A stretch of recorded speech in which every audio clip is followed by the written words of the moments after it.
സമാധിപീഠമേ നമസ്കരിപ്പൂ ഞാൻ, സദാ വെളിച്ചമേ നമസ്കരിപ്പൂ ഞാൻ, സമാധിപീഠമേ നമസ്കരിപ്പൂ ഞാൻ, സദാ വെളിച്ചമേ നമസ്കരിപ്പൂ ഞാൻ. എനിക്കു നേർവഴി തെളിച്ച ദൈവമേ, എളിയ കോപ്പുകൈ ഉയർത്തി നിൽപ്പൂ ഞാൻ, ഗുരുപ്രദേശമാ ശിവഗിരിയിൽ ഞാൻ, ഗുരുവിനർച്ചന ഉരുവിടുന്നു ഞാൻ, ഗുരുപ്രദേശമാ ശിവഗിരിയിൽ ഞാൻ, ഗുരുവിനർച്ചന ഉരുവിടുന്നു ഞാൻ. എനിക്കു മോചനം മനുഷ്യമാർഗമേ, എനിക്കു നൽകനീ ഗുരുപ്രസാദമേ, അഹന്ത മാറ്റിനി മനുഷ്യനാക്കിയും, അകന്ന ദേവനെ അരുകിലാക്കിയും, അഹന്ത മാറ്റിനി മനുഷ്യനാക്കിയും, അകന്ന ദേവനെ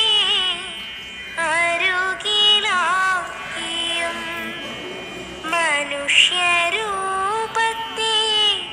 മനം തെളിച്ചതും, മനുഷ്യനാക്കുവാൻ മനസ്സു മാറ്റിനി, മനസ്സിലെന്നെ നീ മനുഷ്യനാക്കണം, മനസ്സിലെപ്പോഴും ഗുരുവിളങ്ങണം, മനസ്സിലെന്നെ നീ മനുഷ്യനാക്കണം, മനസ്സിലെപ്പോഴും ഗുരുവിളങ്ങണം. മഹാവെളിച്ചമേ നമസ്കരിപ്പൂ ഞാൻ, മഹാമനസ്സിൽ ഞാൻ ലയിച്ചു ചേരണം, മനം മറന്നു ഞാൻ മനുഷ്യനാക്കിയും, മനസ്സിൽ വന്നു നീ പിറന്ന ദൈവമേ, മനം മറന്നു ഞാൻ മനുഷ്യനാക്കിയും, മനസ്സിൽ വന്നു നീ ലോകത്തെ ചികിത്സിക്കുന്നതിൽ സാക്ഷാൽ സൃഷ്ടാവായ ദൈവം തന്നെ വരണം. അതിനുള്ളൊരു കുരിശ് വരുത്ത നൂറ്റാണ്ടിടയ്ക്കൊരിക്കൽ ഈ മരുപ്പറമ്പായി ഭൂമി മാറുമ്പോൾ, സത്യം നഷ്ടപ്പെടുമ്പോൾ, ഉലകത്തിലേക്ക് ഒരു ഒറ്റ വൃക്ഷത്തെ, ഒരു വൻമര നമസ്കരിപ്പൂ ഞാൻ, മഹാസമാധിയിൽ നമസ്കരിപ്പൂ ഞാൻ.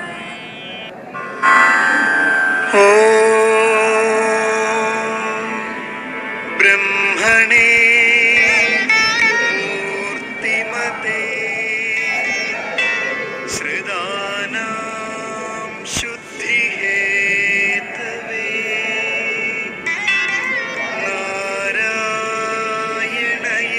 നാരായണയതീന്ദ്രായ തസ്മൈ ശ്രീ ഗുരവേ എല്ലാ വർഷവും പുതിയ ഭഗവതേ നിത്യശുദ്ധമുക്തമഹാത്മനേ നാരായണയതീന്ദ്രായ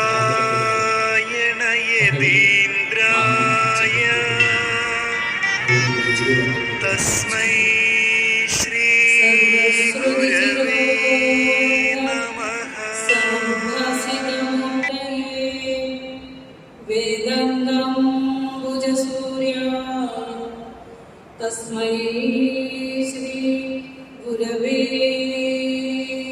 നമഃ. ഓം അഖണ്ഡ സച്ചിദാനന്ദ സ്വരൂപായ നമഃ. 98ാമത് മഹാസമാധി ദിനം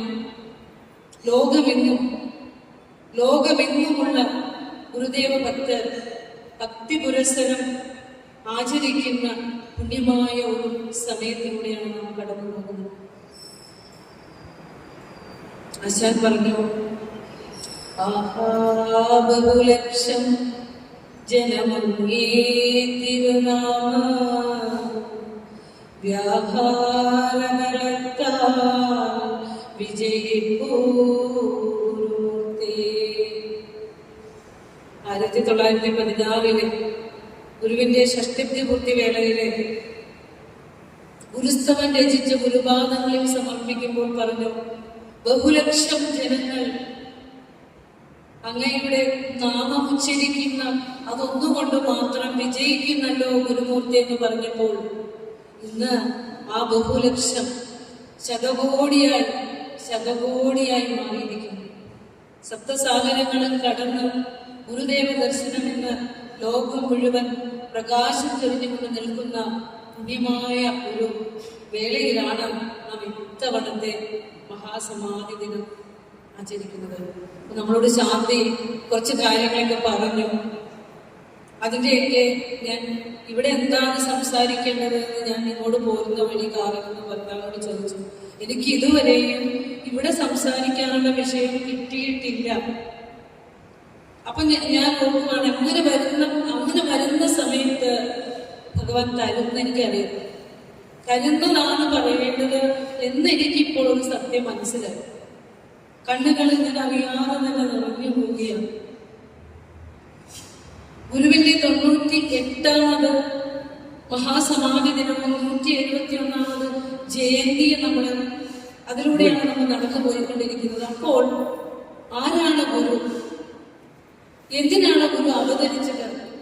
എന്താണ് ഗുരു സമൂഹത്തിന് നൽകിയത്? നാം എങ്ങനെയാണ് അത് സ്വീകരിക്കേണ്ടത്? നാം അത് സ്വീകരിച്ചിട്ടുണ്ടോ? സ്വീകരിച്ചിട്ടില്ലെങ്കിൽ ഇനി നമ്മളുടെ അടുത്ത ജീവിതം എങ്ങനെ? ഇതൊക്കെ ഈ പുണ്യദിനത്തിൽ തീരുമാനമെടുത്തുകൊണ്ട് വേണം മുന്നോട്ട് പോകാൻ. കാരണം ഗുരുവിനെ ഹൃദയത്തിൽ ഏറ്റുകൊണ്ട് വേണം വീട്ടിലേക്ക് നാം പോകാനായിട്ട്. അതിനു മുമ്പ് നമ്മൾ വെറുതെ പറയുന്നതാണോ മഹാസമാധിയെന്നും സമാധിയെന്നും ഒക്കെ? അപ്പൊ അതിനെ കുറിച്ചൊന്ന് പറഞ്ഞുകൊണ്ട് നമ്മുടെ വിഷയത്തിലേക്ക് നമുക്ക് കടക്കാം. സമാധി എന്ന വാക്കിനർത്ഥം സ്വസ്ഥാനത്തിരിക്കുക എന്നുള്ളതാണ്. നമ്മളൊക്കെ ഇപ്പൊ ഇരിക്കുന്നത് അസ്ഥാനത്താണ്. എന്നുവെച്ചാൽ കസേരയിൽ ഇരിക്കുന്നു എന്നല്ല എന്റെ അർത്ഥം. നമ്മുടെ മനസ്സിരിക്കുന്നത് സ്വസ്ഥാനത്തല്ല. എവിടെയൊക്കെ ഇരിക്കണേ? പൊരുളില്, മക്കളില്, ഉടമ്പില്, ഉയർത്തിരലിലൊക്കെ ഇരിക്കണേ അല്ലേ? നമ്മൾ സമ്പത്ത് ഉണ്ടാക്കണം, മക്കളെ നോക്കണം, വീട് നോക്കണം, സമൂഹത്തെ നോക്കണം. ഇങ്ങനെ ഒത്തിരി വാസനാ സങ്കല്പങ്ങളിൽ മനസ്സിരിക്കുമ്പോൾ ആ മനസ്സിന് അപ്പുറത്തൊരു തലമുണ്ട്. അത് നമ്മൾ ജന്മം നൽകിയപ്പോൾ നമ്മളിൽ കൊളുത്തി വെച്ചിരിക്കുന്ന ഒരു തിരുനാളമാണ്. അതിനെ ജന്മം കിട്ടിയിട്ട് പിന്നെ ഇതുവരെ തിരിഞ്ഞു നോക്കിയിട്ടില്ല. അതിനെ പ്രോജ്വലിപ്പിച്ചാൽ, അതിനെ ജപം, ധ്യാനം, പ്രാർത്ഥന ഇവയൊക്കെ കൊണ്ട് പ്രോജ്വലിപ്പിച്ചാൽ അകംപൊരുളിനെ ദർശിച്ച് വെളിവാർന്നതായി ജീവിക്കാൻ, ഇരുട്ടിനെ മാറ്റി സന്തോഷമായി ജീവിക്കാൻ നമുക്ക് കഴിയുമെന്ന് സ്വജീവിതത്തിലൂടെ ജീവിച്ച് പരമ്പൊരുളിനെ സാക്ഷാത്കരിച്ച് പരമാനന്ദ സ്വരൂപനായി മാറിയ ഗുരു നമ്മെ കാണിച്ചു തരികയാണ്. സമാധി എന്ന് പറഞ്ഞാൽ സ്വന്തം സ്ഥാനത്തിരിക്കുക, ആത്മാവിലിരിക്കുക, ജീവനും ബ്രഹ്മവും ഒന്നായി മാറുന്ന അനുഭവത്തെ അനുഭവിക്കുക. മരണം എന്നുള്ള അർത്ഥമല്ല. മരിച്ചു കഴിഞ്ഞ് പറയുന്ന പേരുമല്ല സമാധി. അത് ആദ്യം അറിയണം. സമ്യക് അധീയതേ അസ്മിൻ, ഈശ്വരനിൽ ഉറച്ചിരിക്കുക. നാം എന്ന ജീവൻ പരമാത്മാവാണെന്ന് അറിഞ്ഞ് അനുഭവിച്ചുകൊണ്ട് ഈ ലോകത്തിൽ സഞ്ചരിക്കുന്ന അവസ്ഥയ്ക്കാണ് സമാധി ഭാവം എന്ന് പറയാം. നമ്മൾ സാധാരണ പറയുന്ന സമാധിയായി ഇതിനുകൊണ്ട് ശരീരങ്ങൾ കത്തിച്ച് കളഞ്ഞാൽ മതി എന്ന് പറയും സ്വാമിമാർ, മറ്റ് ആളുകളുടെ അല്ലേ.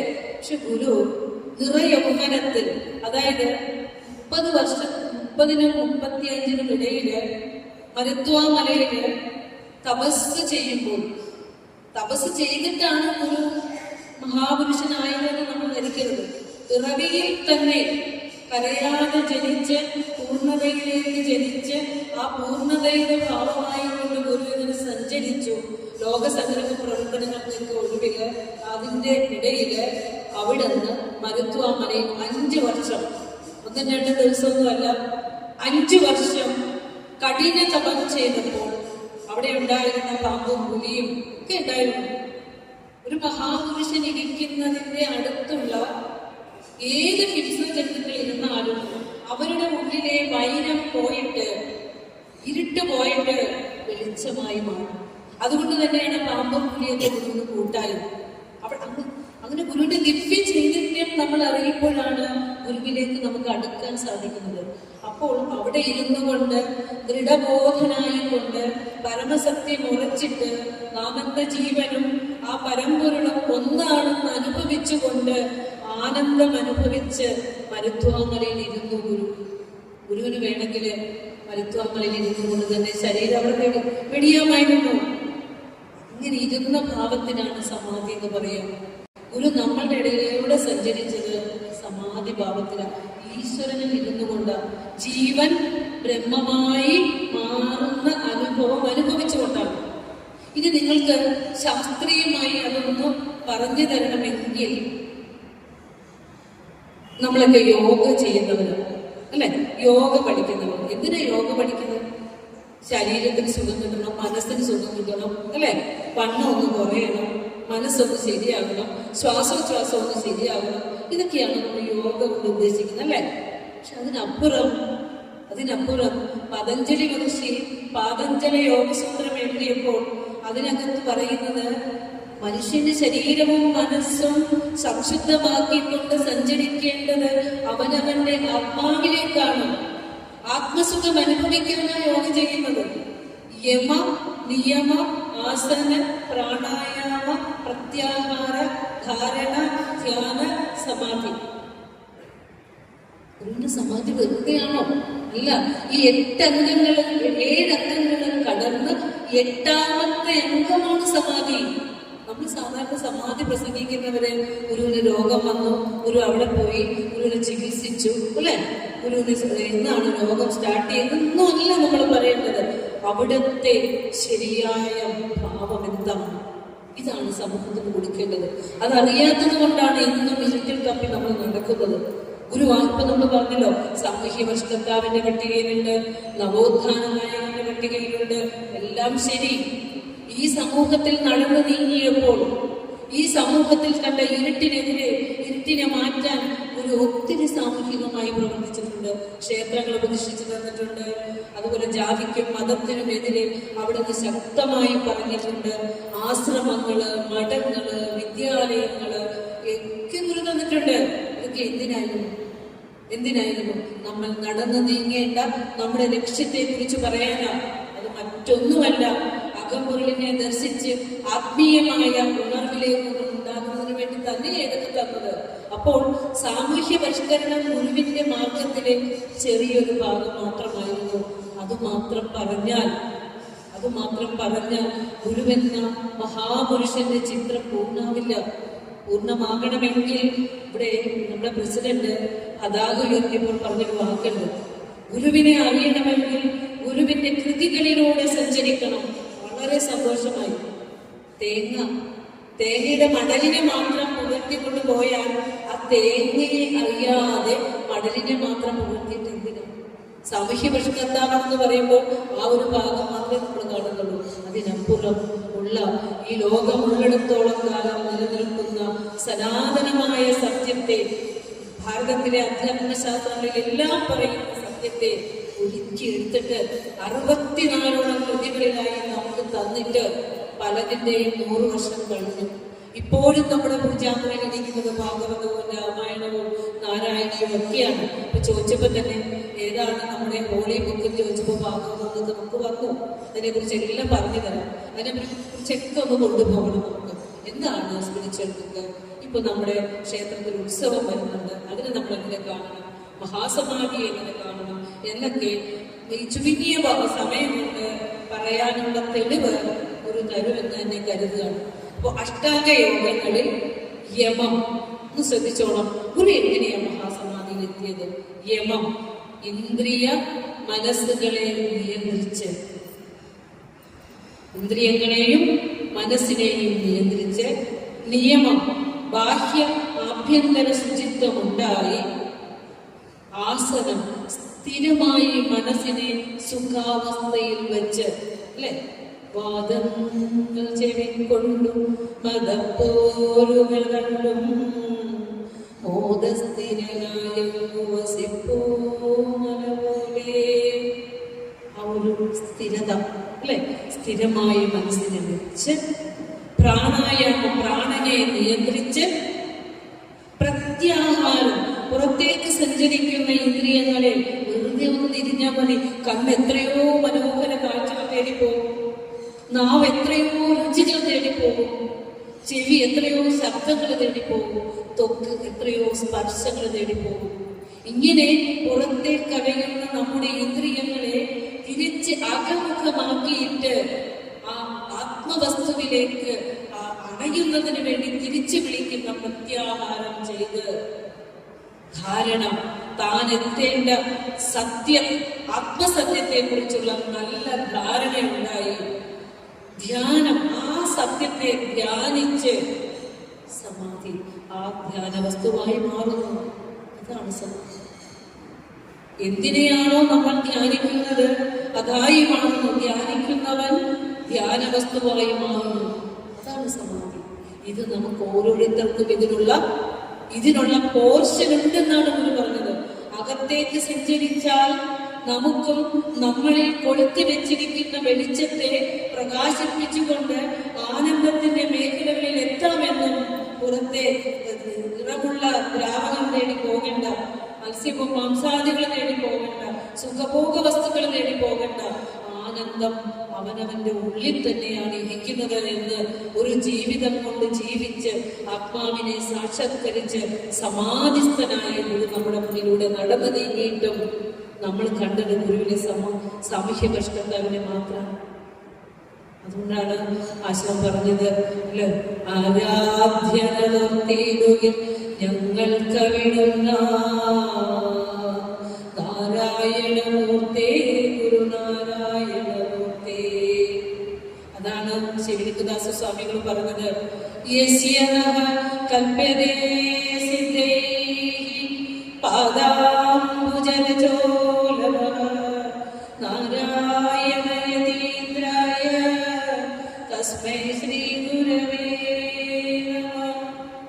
ഇവരൊക്കെ ആശാൻ 10-41 വർഷം ഗുരുവിന്റെ ഒപ്പം ജീവിച്ച് ഗുരുവിനെ കണ്ടറിഞ്ഞ് അന്തി ഉറങ്ങി കൂടെ ഇരുന്ന് മനസ്സിലാക്കിയിട്ടുള്ള ചൈതന്യമാണ്. ശിവലിംഗദാസ സ്വാമി ഒരു 10-15 വയസ്സിലെ ഗുരുവിന്റെ അടുത്ത് കൂടിയിട്ട് ജീവിതത്തിന്റെ ആ നാൾ മുഴുവനും ഗുരുവിനോട് കൂടി കഴിഞ്ഞ അവർ പറഞ്ഞു ഒരു സാമൂഹ്യ പരിഷ്കർത്താവ്, നവോത്ഥാന നായകനാണ്. പറഞ്ഞു ഈ സമൂഹത്തെ ഗുരു അടുക്കും ചിട്ടയോടുകൂടി ചിട്ടപ്പെടുത്താനുള്ള സാമൂഹിക സാഹചര്യങ്ങൾ ചെയ്തു. അതെന്തിനാ? നമ്മളൊരു മനുഷ്യൻ എത്തേണ്ട സ്വസ്ഥാനത്തേക്ക് എത്താനുള്ള വഴിയൊരുക്കൽ മാത്രം. ശിവലിംഗദാസ് സ്വാമികൾ പറയാണ്, ഭഗവാനെ, അങ്ങയുടെ പാദത്തിൽ പറ്റിയിരിക്കുന്ന പൊടിയുടെ ഒരു കളം മതിയല്ലോ ഭഗവാനെ ഞങ്ങളുടെ സർവ്വവിധമായ ദോഷങ്ങളും ഇല്ലാതെയാക്കി, പാപങ്ങളും ഇല്ലാതെയാക്കി ഞങ്ങളെ ഈശ്വരപദത്തിലേക്ക് എത്തിക്കാനെന്നാണ് ശിവലിംഗദാസ സ്വാമികൾ പറഞ്ഞത്. ഇവരൊക്കെ ഗുരുവിന്റെ സത്ശിഷ്യന്മാരാണ്. അവരുടെ വാക്കുകളാണ് നമുക്ക് ഏറ്റവും പരമപ്രധാനമായി ഗുരുവിനെ ഒരു ബാഹ്യശക്തിയിൽ നിന്ന് അറിയേണ്ടത്. അതുകൊണ്ടാണ് സുബ്രഹ്മണ്യനെ സ്തുതിച്ചുകൊണ്ട് സ്തോത്രഗതി രചിക്കുമ്പോൾ, ഭക്തവിലാപം രചിക്കുമ്പോൾ, സുബ്രഹ്മണ്യ സദനം രചിക്കുമ്പോൾ ആശാൻ പറഞ്ഞു, അടകവിയുന്ന അജലായിയാഴുമിന്നിൽ പ്രണയമുദിച്ചു കവിഞ്ഞു പാരവശ്യാൽ അണികരമേകിയണഞ്ഞിടുന്ന നാരായണ ഗുരുനായകൻ എന്റെ ദൈവമല്ലോ എന്ന് പറഞ്ഞാലുണ്ട്.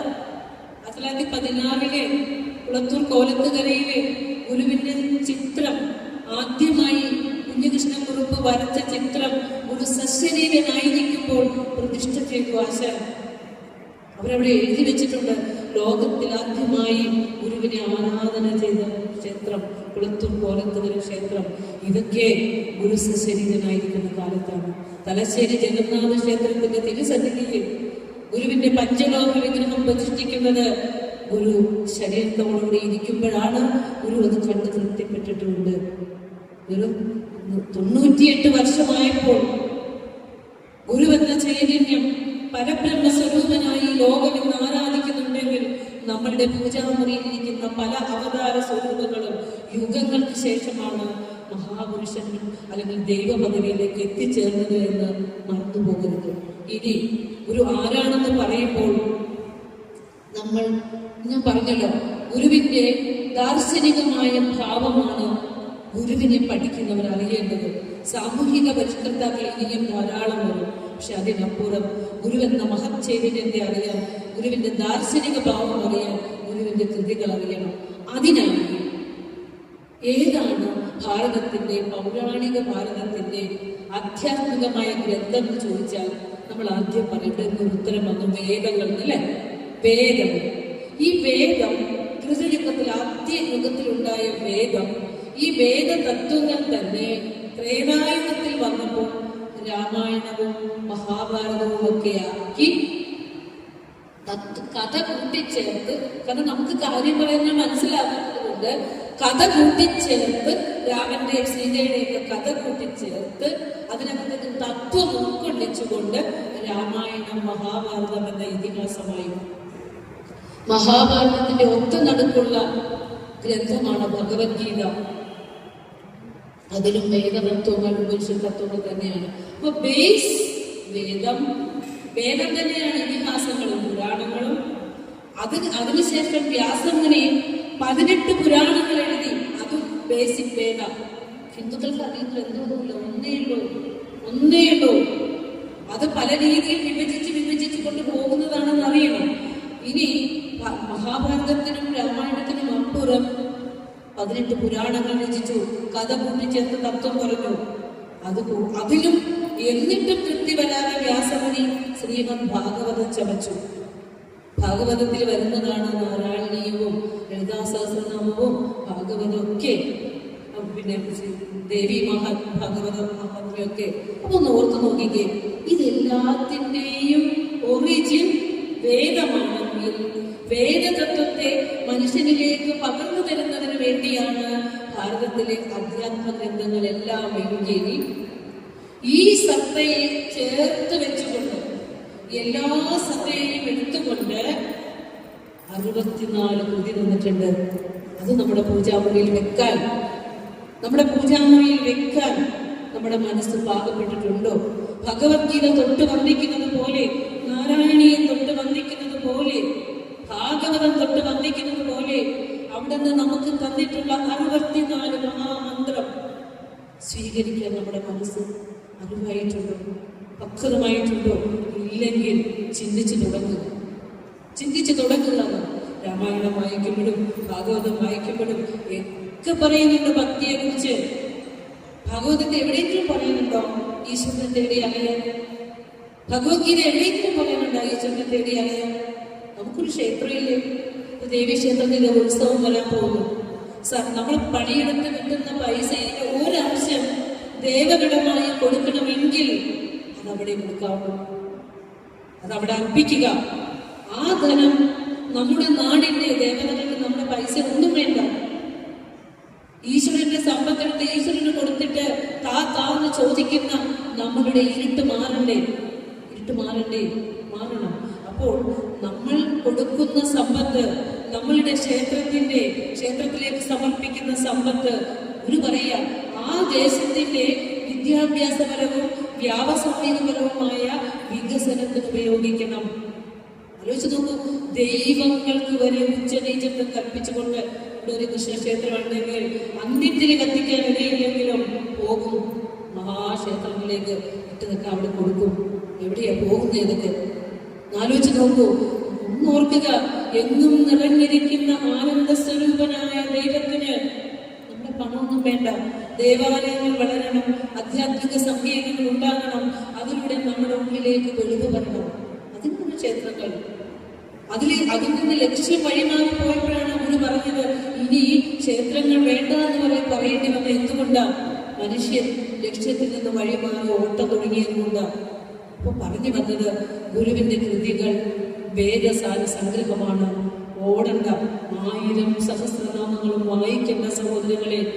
9 മന്ത്രങ്ങളിലായി ജനനി നവരത്ന മഞ്ജരിയില് ഗുരു എന്താണോ 1000 മന്ത്രങ്ങൾ വായിച്ചാൽ, അല്ലെങ്കിൽ ദേവി മഹാത്മ്യം 10 ദശകങ്ങൾ വായിച്ചാൽ അതിലടങ്ങിയിരിക്കുന്ന സത്ത 9 രത്നങ്ങളിലായി തന്നിട്ടുണ്ട്.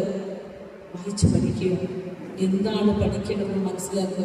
ലളിതാ സഹസ്രനാമം, ദേവി പ്രണാമ, ദേവീഷ്ടമൊക്കെ ഗുരുവിന്റെ കൃതി പഠിപ്പിക്കുന്ന സമയത്ത് ലളിതാ സഹസ്രനാമത്തിലൂടെ സഞ്ചരിച്ചു, സൗന്ദര്യ ലഹരിയിലൂടെ സഞ്ചരിച്ചു, ദേവി മഹാത്മ്യത്തിലൂടെയൊക്കെ സഞ്ചരിച്ചപ്പോഴും ആ സ്ഥൂല ഭാവത്തിനപ്പുറം ഈ സൂക്ഷ്മമായ ഭാവം മാത്രം എടുത്തുകൊണ്ട് നമ്മൾ എന്താണ് അറിയേണ്ടത് അത് മാത്രം തന്നിരിക്കുന്നത്. പലപ്പോഴും നമ്മുടെ കണ്ണ് നിറഞ്ഞു പോകും. ഭഗവാൻ ഇനി ഒരു 100 വർഷം വേണ്ടി വരുമോ നമ്മളൊക്കെ ഗുരുവിന്റെ കൃതികളെ അറിയാൻ? ഈ ഓട്ടം നിർത്താൻ അറിയില്ല അതിനെ കുറിച്ച്. പക്ഷെ ഒന്നറിയാം, ഗുരുവിന്റെ കൃതികളിലേക്ക് പിച്ച വെച്ച് നടക്കുന്ന ഒരു കുട്ടി എന്ന നിലയിൽ എനിക്ക് മനസ്സിലായത് മറ്റൊരിടത്തും കിട്ടാത്ത ആ ഉൾവെളിച്ചം ഗുരുവിന്റെ കൃതികളിൽ നിറഞ്ഞു വെച്ചിട്ടുണ്ട്. ഒരു സാധാരണ മനുഷ്യന്റെ തലത്തിൽ നിന്നുകൊണ്ട് അവന് മനസ്സിലാകുന്ന രീതിയിൽ ഈ ലോക ജീവിതത്തിൽ നമ്മൾ അറിയേണ്ട ആധ്യാത്മിക തത്വത്തെ ഒരു ചേർത്ത് വെച്ചിട്ടുണ്ട്. നമുക്ക് ഈശാവാസ്യ ഉപനിഷത്ത് 10 ഉപനിഷത്തുകളിൽ ഒറ്റ ഉപനിഷത്ത് പഠിച്ചാൽ മതി. എല്ലാ ഉപനിഷത്ത് പഠിക്കുന്നതിന്റെ ജ്ഞാനം നമുക്ക് ഉണ്ടാകും. അതുകൊണ്ട് ഒരു ഉപനിഷത്ത് നമുക്ക് മലയാളത്തിലേക്ക് തർജ്ജമ ചെയ്ത് തന്നു ഗുരുവരൻ. എന്തിനാണെന്നറിയോ? നമ്മൾ പോയി സംസ്കൃതം പഠിക്കില്ല, അതുകൊണ്ട് നീ ഇത് അറിഞ്ഞു പോകണം എന്നുള്ളത് കൊണ്ട് ഒരെണ്ണം തന്നു. നമ്മൾ വായിച്ച് ചൊല്ലിപ്പോലും പോകുന്നുണ്ടോ എന്ന് അറിയില്ല. ഒരു മന്ത്രമെങ്കിലും നമ്മൾ ഈ ജന്മത്തിൽ പഠിക്കാൻ നോക്കണം. അതല്ലേ പറയുന്നുണ്ട്, ഈശൻ ജഗത്തിലെല്ലാം ആവസിക്കുന്നതുകൊണ്ടു നീ ചരിക്കമുക്തനായി ആശിക്കരുതാരുടെയും ധനം. മറ്റൊന്നിന്റെ ധനം എന്നെ ആശിക്കുന്നതല്ല പറഞ്ഞത്. ഈ പ്രപഞ്ചത്തിന്റെ ഭാഗമായി ജന്മമെടുത്ത നാം നമ്മുടെ ഉള്ളിലേക്ക് സകലതും കൽപ്പിച്ചു വെച്ചിട്ടുണ്ട്. ആ പ്രകൃതിക്ക് അനുഗുണമായി സഞ്ചരിക്കുമ്പോൾ ഇവിടെ ഒന്നും കൂട്ടിവെക്കാൻ വേണ്ടി പ്രയത്നിക്കേണ്ട. സർവജഗതീശ്വരന്റെ സമ്പത്താണിത്. അത് നിനക്കിവിടെ ജീവിച്ച് കടന്നു പോകാം, അല്ലാതെ നാശിക്കരുത്. സത്യമല്ലേ? ഒരു മനുഷ്യന്റെ ജീവിതം ഒന്ന് ആലോചിച്ച് നോക്കൂ. ഒരു ജീവിതകാലം മുഴുവൻ സ്വത്ത് സമ്പാദിക്കാൻ ഓടിയിട്ട് അവസാനം ബാങ്കിൽ കിടക്കുന്ന പൈസയുടെ കണക്ക് പോലും അറിയാനാവാതെ, അതൊന്ന് എടുക്കാനാവാതെ, അത് ഉപയോഗിക്കാനാവാതെ ഒന്ന് തിരിഞ്ഞു കിടക്കണമെങ്കിൽ പരസഹായം വേണ്ടി വരുന്ന സമയത്ത് നമ്മൾ കിടക്കുമ്പോൾ, ദൈവമേ ഞാൻ ഈ ജന്മം കൊണ്ട് അറിയേണ്ടതൊന്നും അറിഞ്ഞില്ലല്ലോ എന്ന് പറഞ്ഞുകൊണ്ട് നേടിക്കൂട്ടിയ സ്വത്തിനെ ചൊല്ലി വിഷമിച്ചുകൊണ്ട്, ഈ ശരീരത്തെ ചൊല്ലി വിഷമിച്ചുകൊണ്ട്, മക്കളെയും ഭാര്യയെയും കുറിച്ച് ഓർത്ത് വിഷമിച്ചുകൊണ്ട് ഈ ശരീരം വെടിയാനിടയാകുന്ന നമ്മുടെ ദുർഗതി മാറണം. എന്ത് നീ ആഗ്രഹിച്ചുകൊണ്ട് പോകുന്നു അതായി മാറും. അതുകൊണ്ട് ഗുരു പറയാ, പ്രാണൻ പോന്തരാത്മാവിൻ പിൻപു നീറാകുമീയുടൽ ഓം എന്നു നീ സ്മരിക്കർമ്മൻ കൃതം സർവം സ്മരിക്കുക. ഇത് ആരോഗ്യത്തോടുകൂടി ഇരിക്കുമ്പോ പഠിച്ചില്ലെങ്കിൽ പ്രാണൻ പോകാൻ നേരത്ത് പഠിക്കാനുള്ള ബുദ്ധി ഉണ്ടാവും നമുക്ക്. പ്രാണൻ പോകുന്ന സമയത്തെ നമ്മളിനുള്ളിലുള്ള പ്രാണൻ ഈ പ്രപഞ്ച പ്രാണനിലേക്ക് ലയിക്കുന്ന സമയത്ത് ഈ ശരീരം അപ്പൊ തന്നെ എടുത്ത് കത്തിച്ചു കളയും. എപ്പോഴാണ് ഇന്ന് ഈ നിമിഷം നമ്മളുടെ ഈ പ്രാണം പോയാൽ എപ്പോഴാ പൊടി കൊണ്ടുവരണേ, എപ്പോഴാ കത്തിക്കണേന്ന് ചോദിച്ചു കൊടുക്കും അല്ലേ? പേര് പോലും മാറ്റിക്കളയും. അത്രയും നൈമിഷികമായ ജീവിതത്തിൽ ഇരിക്കുമ്പോൾ എന്തിനാ ഈ ലോകത്തേക്ക് വന്നേ? എന്താ ജീവിതത്തിന്റെ ലക്ഷ്യം? ഇത് ചിന്തിക്കാനാണ് നമ്മെ പഠിപ്പിച്ചു തന്നിരുന്നത്. ഓടാനല്ല പറഞ്ഞു തന്നിരിക്കുന്നത്. സ്വസ്ഥവും ശാന്തവുമായിരുന്നു ജീവിതത്തെ അനുഭവിച്ച് അറിഞ്ഞുകൊണ്ട് പോകാനാ.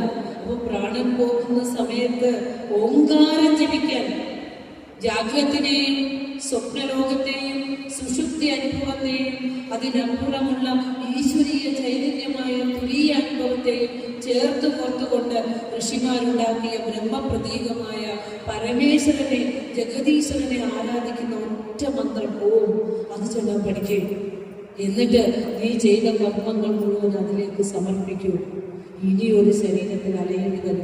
അലഞ്ഞാൽ തന്നെ കുഞ്ഞിനെ കാലിൽ പിടിച്ച് പാറപ്പുറത്ത് അടിച്ചു കൊല്ലുന്ന അമ്മമാരായിട്ടോ, മദ്യപിച്ച് അച്ഛനമ്മമാരെ കൊല്ലുന്ന മക്കളായിട്ടോ, അല്ലെങ്കിൽ ഒന്നും ജന്മം എടുക്കേണ്ടി വരില്ല.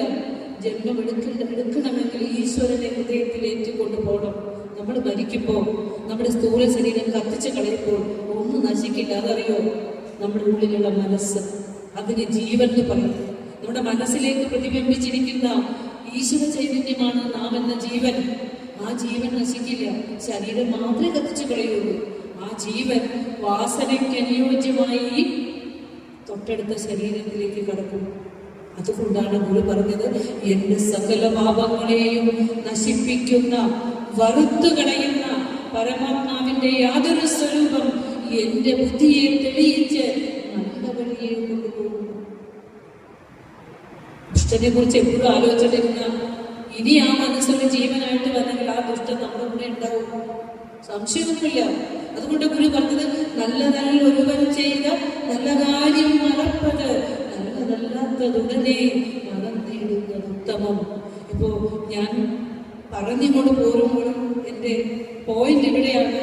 ഒരു ഈശാവാസ്യ ഉപനിഷത്ത് എന്ന ഒറ്റ ഉപനിഷത്ത് മലയാളത്തിലേക്ക് തർജ്ജമ ചെയ്തു തന്നു. തിരുവള്ളുവർ എഴുതിയ തിരുക്കുറൾ എന്ന തമിഴ് വേദം മലയാള ഭാഷയിലേക്ക് തർജ്ജമ ചെയ്തു തന്നു. അതിൽ ഭാര്യാധർമ്മം കൂട്ടിച്ചേർത്ത് തന്നു. എന്തിനാണെന്നറിയോ? ഒരു സ്ത്രീ നന്നായാൽ ഒരു കുടുംബം നന്നായി. അതുകൊണ്ട് ഒരു പറയാ, വസതിക്കൊത്ത ഗുണമുള്ളവളായി വരവിൽ സമം വ്യയവും ചെയ്യുമെങ്കിൽ തന്റെ വാഴ്ചയ്ക്ക് തുണയാമവൾ. ആർഭാടങ്ങളും ആഡംബരങ്ങളും വർദ്ധിച്ചുകൊണ്ട് അടുക്കള പോലും പുകയാറില്ല പല വീടുകളിലും. പുറം ഭക്ഷണവും രാത്രി സഞ്ചാരങ്ങളും ഏറി മനുഷ്യന്റെ ജീവിതചര്യകൾ ആകെ മാറി, മനുഷ്യന്റെ രസക്കൂട്ടുകൾ മാറി സഞ്ചരിക്കുന്ന ഈ കാലഘട്ടത്തിൽ എത്ര സമ്പന്നമായ കുടുംബങ്ങളിലും നിർധനാവസ്ഥയിലേക്ക് നീങ്ങുകയും കൂട്ട ആത്മഹത്യയിലേക്ക് ഒക്കെ നീങ്ങുമ്പോൾ ഗുരു പറയുക, ഒരു നല്ല കുടുംബിനിയിൽ പ്രതീക്ഷ വെച്ചോട്ട് പറയാണ്, വരവും ചിലവും ഒരുപോലെ കൊണ്ടുപോകുന്ന ഒരു കുടുംബിനി ഇരിക്കുന്നിടം ഏറ്റവും നല്ല കുടുംബമായിരിക്കും. ഗുണം കുടുംബിനിക്കില്ലാതാകിൽ എല്ലാവിരിക്കിലും ഗുണമില്ല കുടുംബത്തിനില്ലാതാകും കുടുംബം. അപ്പോ ഒരു കുടുംബിനി നന്നായി, ഒരു കുടുംബം നന്നായി. തിരുക്കുറളിലെ ഭാര്യാധർമ്മം ചേർത്ത് വെച്ചു. ഈശാവാസ്യ ഉപനിഷത്ത് തന്നു, തിരുക്കുറൾ തന്നു. ഇനിയോ വേദത്തെ ബ്രഹ്മസൂത്രം രചിച്ച വ്യാസമുനി വേദത്തെ 555 സൂത്രങ്ങളിലായി ബ്രഹ്മസൂത്രം രചിച്ചപ്പോൾ വെറും 24 സൂത്രങ്ങളിലാക്കി വേദത്തെ ആകെ സംശുദ്ധീകരിച്ചുകൊണ്ട് അതിൽ ഭാരതീയ തത്വശാസ്ത്രത്തിൽ കയറിക്കൂടിയ മാലിന്യങ്ങളെ ഇല്ലാതെയാക്കിക്കൊണ്ട് 24 സൂത്രങ്ങളിലായി വേദാന്ത സൂത്രം ജപിച്ചു തന്നിട്ടുണ്ട്. നമ്മൾ ആ കൃതി കണ്ടിട്ടുണ്ടോ, തൊട്ടിട്ടുണ്ടോ, വായിച്ചിട്ടുണ്ടോ അറിയില്ല. വേദാന്ത സൂത്രം ആരെങ്കിലും ചൊല്ലാറുണ്ടോ? വേദാന്ത സൂത്രം എന്നുള്ള ഒരു കൃതി ഗുരുവിന്റെ കൃതികളുടെ കൂട്ടത്തിൽ ഉള്ളതായിട്ട് നമുക്കറിയാം അല്ലേ? അത് വേദത്തിന്റെ സത്തെടുത്തിട്ട് സൂത്ര രൂപത്തിൽ ചുരുക്കി എഴുതി 24 സൂത്രം മതി. ഭാഗവതം മുഴുവൻ പോകണ്ട, രാമായണം മുഴുവൻ പോകണ്ട, മഹാഭാരതം മുഴുവൻ പോകണ്ട, 24 പഠിച്ചിട്ട് എക്സ്പാൻഡ് ചെയ്താൽ മതി. എന്റെ എക്സ്പാൻഷൻ കിടക്കുന്ന ഗുരുവിന്റെ കൃതിയിലാണ്. ഇതൊക്കെ കിട്ടിയിട്ടേ ഓടി നടക്കാനുള്ള വിധിയെങ്കിൽ ഒന്നും പറയാനില്ല. വലിയ വലിയ പണ്ഡിത സദസ്സുകളും ഋതു സ്വാമിയൊക്കെ പറയുമ്പോൾ എപ്പോഴും സ്വാമിയുടെ സ്പീച്ച് കേൾക്കുമ്പോൾ ഓരോ നിമിഷവും ഗുരുവിന്റെ മുന്നിൽ കോട്ട് ചെയ്ത് പോകുമ്പോൾ ഞാൻ അറിയാതെ കരഞ്ഞു പോകാറുണ്ട്. ആളുകളുടെ മനുഷ്യ മനസ്സുകളിലേക്ക് എത്തിത്തുടങ്ങി. ഗുരുവിന്റെ ദർശനം സപ്തസാഗരങ്ങളും കടന്ന് മനുഷ്യരുടെ ഉള്ളിലേക്ക് എത്തി പ്രകാശിച്ചു തുടങ്ങി. നമ്മള് നിലവിളക്കിൻ ചുവട്ടിൽ ഇരുട്ടാകാതെ രാമായണ മഹാഭാരതമൊക്കെ വായിച്ചു നിന്ന് കഷ്ടപ്പെടുമ്പോൾ ഓർക്കണം, എല്ലാം കൂടി ഭഗവാൻ തന്നേക്കണല്ലേ, ഇത് പഠിച്ചൂടെ എന്നൊക്കെ ഒന്ന് ആലോചിച്ചാൽ നമുക്ക് ഏറ്റവും നല്ലതാണ്. എന്തായാലും നമ്മുടെ എടമക്കര SDP ശാഖയിലെ ഗുരുവിന്റെ കൃതികൾ പഠിക്കുന്ന ഒരു സംഗീതം തുടങ്ങിയെന്ന് അറിഞ്ഞതിൽ വളരെ സന്തോഷം. അത് ഇനിയും പ്രോജ്വലിപ്പിച്ചു കൊണ്ട് പോകുക. നമ്മുടെ ജീവിത സാക്ഷാത്കാരത്തിനുള്ള സകലത അവിടെ നമുക്ക് കിട്ടും. നമ്മുടെ ഉള്ളിൽ ഇരുട്ട് മാറും, ഒരു സംശയവുമില്ല. മനുഷ്യ ജീവിതത്തിന്റെ ലക്ഷ്യത്തിലേക്ക് നമ്മൾ എത്തിച്ചേരണം.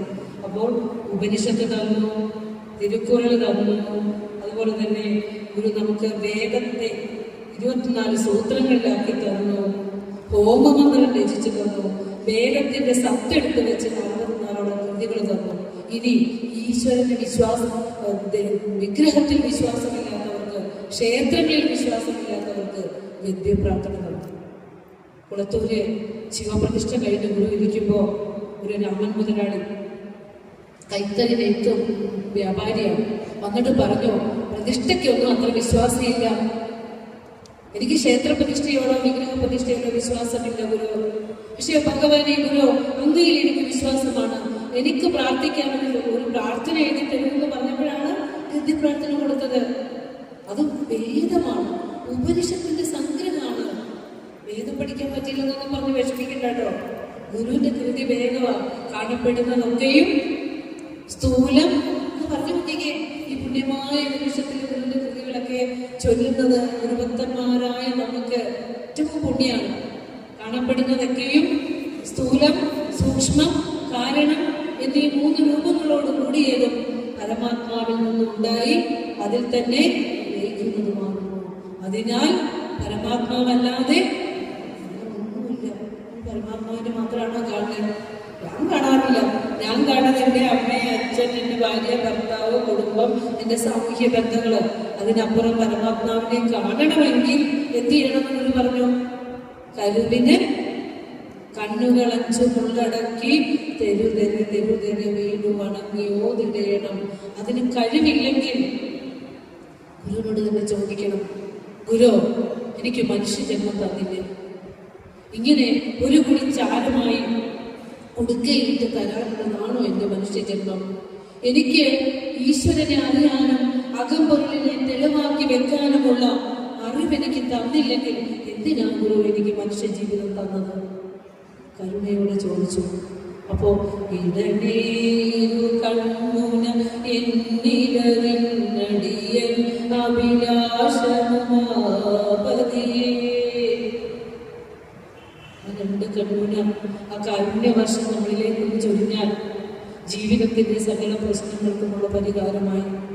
അപ്പോൾ ഇത്രയും നേരം ഞാൻ പറഞ്ഞത് ഗുരുവിന്റെ കൃതികളെ കുറിച്ചാണ്. ആ കൃതി പഠിക്കാൻ തുടങ്ങണം. ഗുരുദർശന പഠന ക്ലാസ്സുകളിലേക്ക് വരുന്നവരുടെ എണ്ണം കൂടണം. ഓടി നടക്കണ്ട. ദൈവം ഇരിക്കുന്നത് എവിടെയാണെന്ന് പറഞ്ഞേ? എവിടെയാ ദൈവം ഇരിക്കുന്നത്? ആണല്ലോ. പിന്നെ എന്തിനാ നമ്മൾ ഓടുന്നത്? വെറുതെ ചിന്തി. പിന്നെ എന്തിനാ നമ്മൾ ഓടുന്നേ? നമ്മുടെ 5 പൈസ വണ്ടിക്കാശ് കൊടുക്കണ്ട. നമ്മുടെ ഗുരുമണ്ഡപത്തിലോ നമുക്കൊരു ദേവീക്ഷേത്രമുണ്ട്.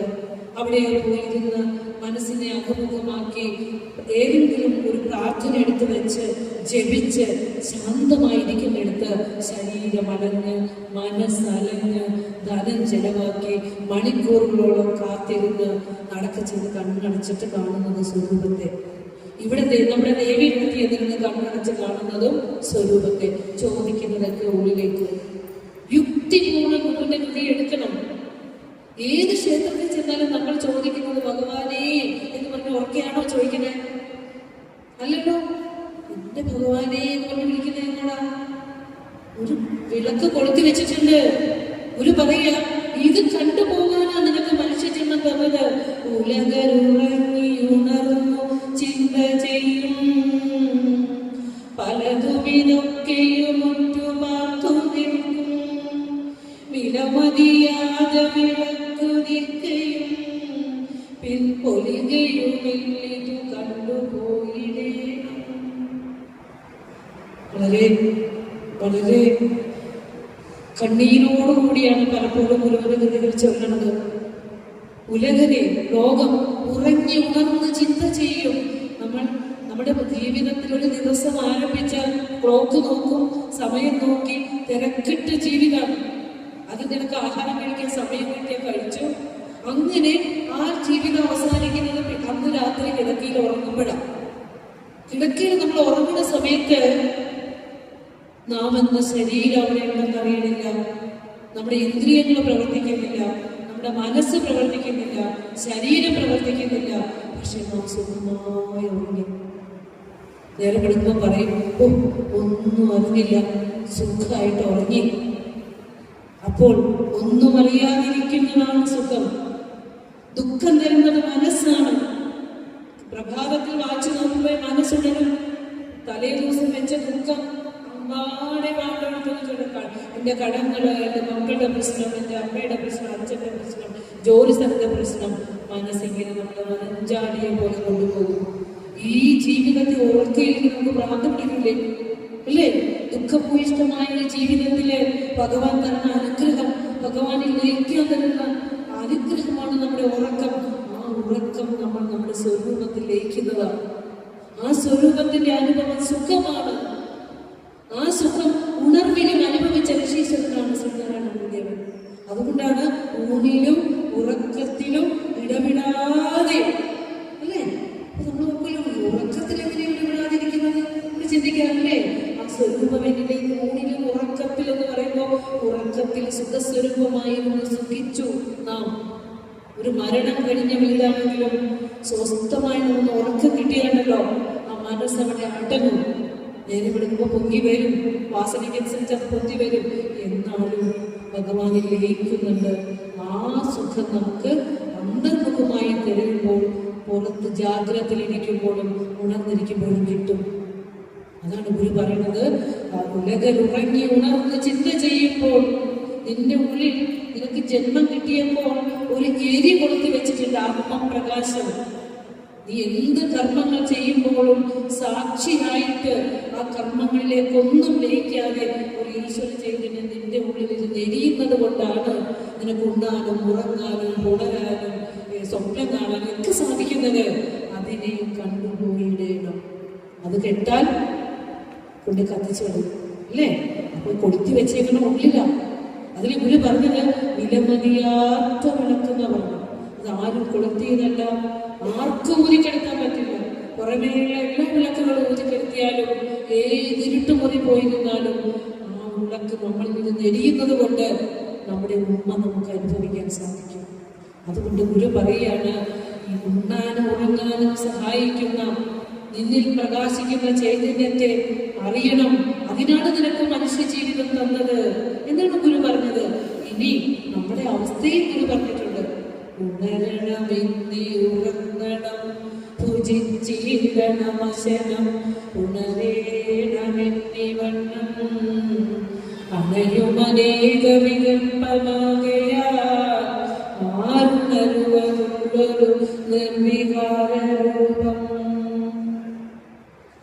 ഗുരുവിന്റെ മഹാസമാധി ദിനത്തിലെ ഭഗവാന്റെ ആ ശരീരം ഉപേക്ഷിച്ച് പരമചൈതന്യമായി ഗുരുവിന്റെ സമാധിസ്ഥനായ ഗുരുവിന് ഒരു ഉപാധി ഉണ്ടായിരുന്നു, ശരീരം. ആ ശരീരം കൂടി വെടിയുമ്പോഴാണല്ലോ പരിപൂർണ ബ്രഹ്മസ്വരൂപനായി മാറുന്നത്. ഇന്ന ദിവസം പഞ്ചഭൂതങ്ങൾ സ്വസ്ഥമായി ആ ശരീരം വെടിഞ്ഞ് ഗുരുവെന്ന ചൈതന്യം പോക്കുവരവില്ലാതെ ഇനി ഒരു ശരീരത്തിൽ വരാതെ പരമ്പൊരുളായി മാറിയ സന്തോഷത്തിന്റെ ദിവസമായിരുന്നു കേട്ടോ. സന്തോഷത്തിന്റെ ദിവസമാണ്. ആ ദിവസം ഒരു പറയാണ്, ആരാണ് ഉണരുന്നത്? ഈ ആത്മസ്വരൂപത്തിലേക്ക് ആരാണ് ഉണരുന്നത് എന്ന് ചോദിക്കുക. അതിന് നമുക്ക് സാധ്യമാകുന്നില്ല. ഉണരണം, ഉറങ്ങണം, ഭുജിക്കണം, പിന്നെ ഉണരണം, ഭൗതിക സുഖഭോഗങ്ങൾ അനുഭവിക്കണം. ഇതിനാ നമ്മളെല്ലാം എന്നും പ്രഭാതത്തിൽ ഉണരണേ. അപ്പൊ ഗുരു പറയാ, എന്നാണിനി ഈ ആത്മസ്വരൂപത്തെ അറിയാൻ, ഈ വിലമതിയാത്ത വിളക്കിലേക്ക് ഉണരാൻ നമുക്ക് സാധിക്കുക? എത്ര ജന്മം വേണ്ടി വരും അല്ലേ? എത്ര ജന്മം പ്രയാസപ്പെട്ടിക്കാലം അത്ര വന്നു പിറന്നു സുഹൃതത്താൽ എത്രയും പ്രയാസപ്പെട്ടിരുന്നു മാതാവിൻ ഗർഭപാത്രത്തിൽ വീണതറിഞ്ഞാലും എത്രയോ ജന്മാന്തരങ്ങൾക്ക് ശേഷമായിരിക്കും മനുഷ്യജന്മം കിട്ടിയത്. മനുഷ്യജന്മത്തിൽ ഇരുന്നു കൊണ്ട് മാത്രമേ സ്വസ്ഥാനത്തേക്ക് യാത്ര ചെയ്യുവാൻ സാധ്യമാക്കുകയുള്ളൂ. അതിനൊരു പരബ്രഹ്മസ്വരൂപം പരബ്രഹ്മത്തെ സാക്ഷാത്കരിച്ച ഗുരുവിനെ കുലത്തിൽ കിട്ടിയ സുഹൃതികളാണ്. ഇതുപോലൊരു ഗുരുവിനെ കുലത്ത് കിട്ടിയിട്ടും അല്ലെ ഗുരുവരെ പോലെ ലഭിക്കുമോ കുലത്തിന് ഗുരുഭക്തി ഇല്ലാതാക്കും കുശലമാമോ നമിക്കുവിൻ സഹജരേ നിയതമീ ഗുരുപാദം നമുക്കിതിൽ പരം ദൈവം നിലയ്ക്കുള്ളൂ. അറിയണമെങ്കിൽ കൃതിയിലേക്ക് സഞ്ചരിക്കണം. ഗുരുവിന് കൃതി രചിച്ചിട്ടുണ്ട് നിർവൃതി പഞ്ചകം, മുനിചര്യാ പഞ്ചകം വായിച്ചിട്ടുണ്ടോ? അതിലേക്കൊന്നും നമ്മൾ എത്താനായിട്ടില്ല അല്ലെ.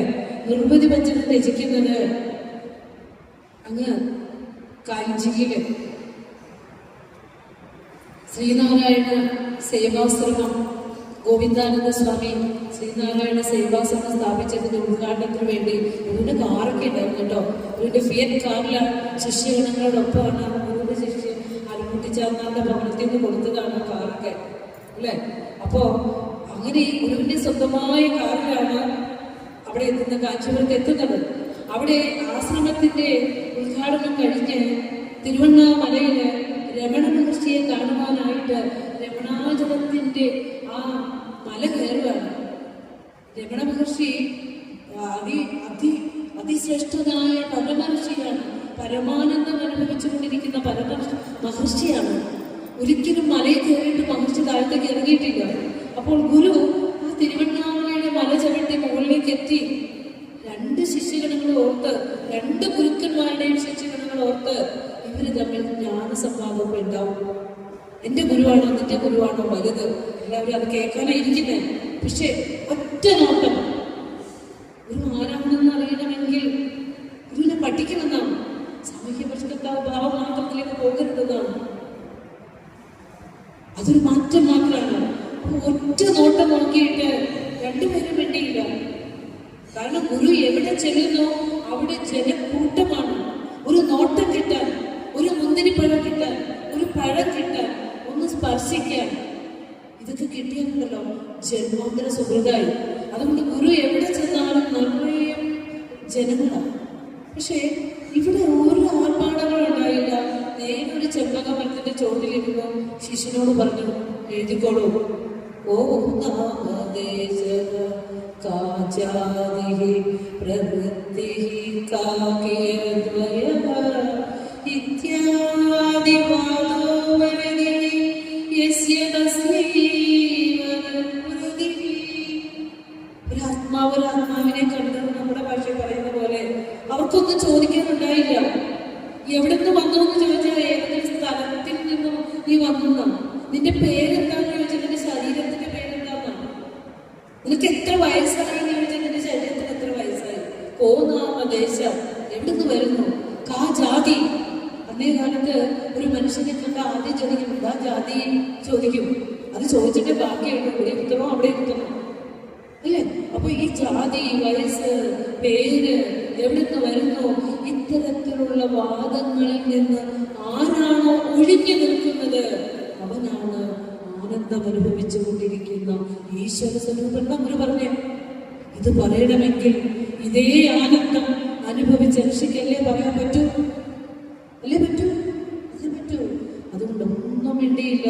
അപ്പോൾ രമണമഹർഷി പറയാ, ഗുരു നമ്മെ കണ്ടിട്ട് ഒന്നും വേണ്ടിയില്ല.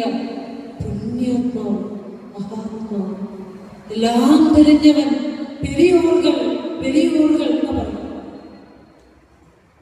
ആത്മീയ മഹത്വത്തെ, ആത്മീയ ആനന്ദത്തെ കണ്ടുകൊണ്ട് അനുഭവിച്ചുകൊണ്ട് നിർവൃതി പഞ്ചകം 5 ശ്ലോകങ്ങൾ രമണാശ്രമത്തിലെ ഡയറിയിൽ കുറിച്ചിട്ട് അവിടുന്ന് രമണാശ്രമത്തിന്റെ പടികൾ.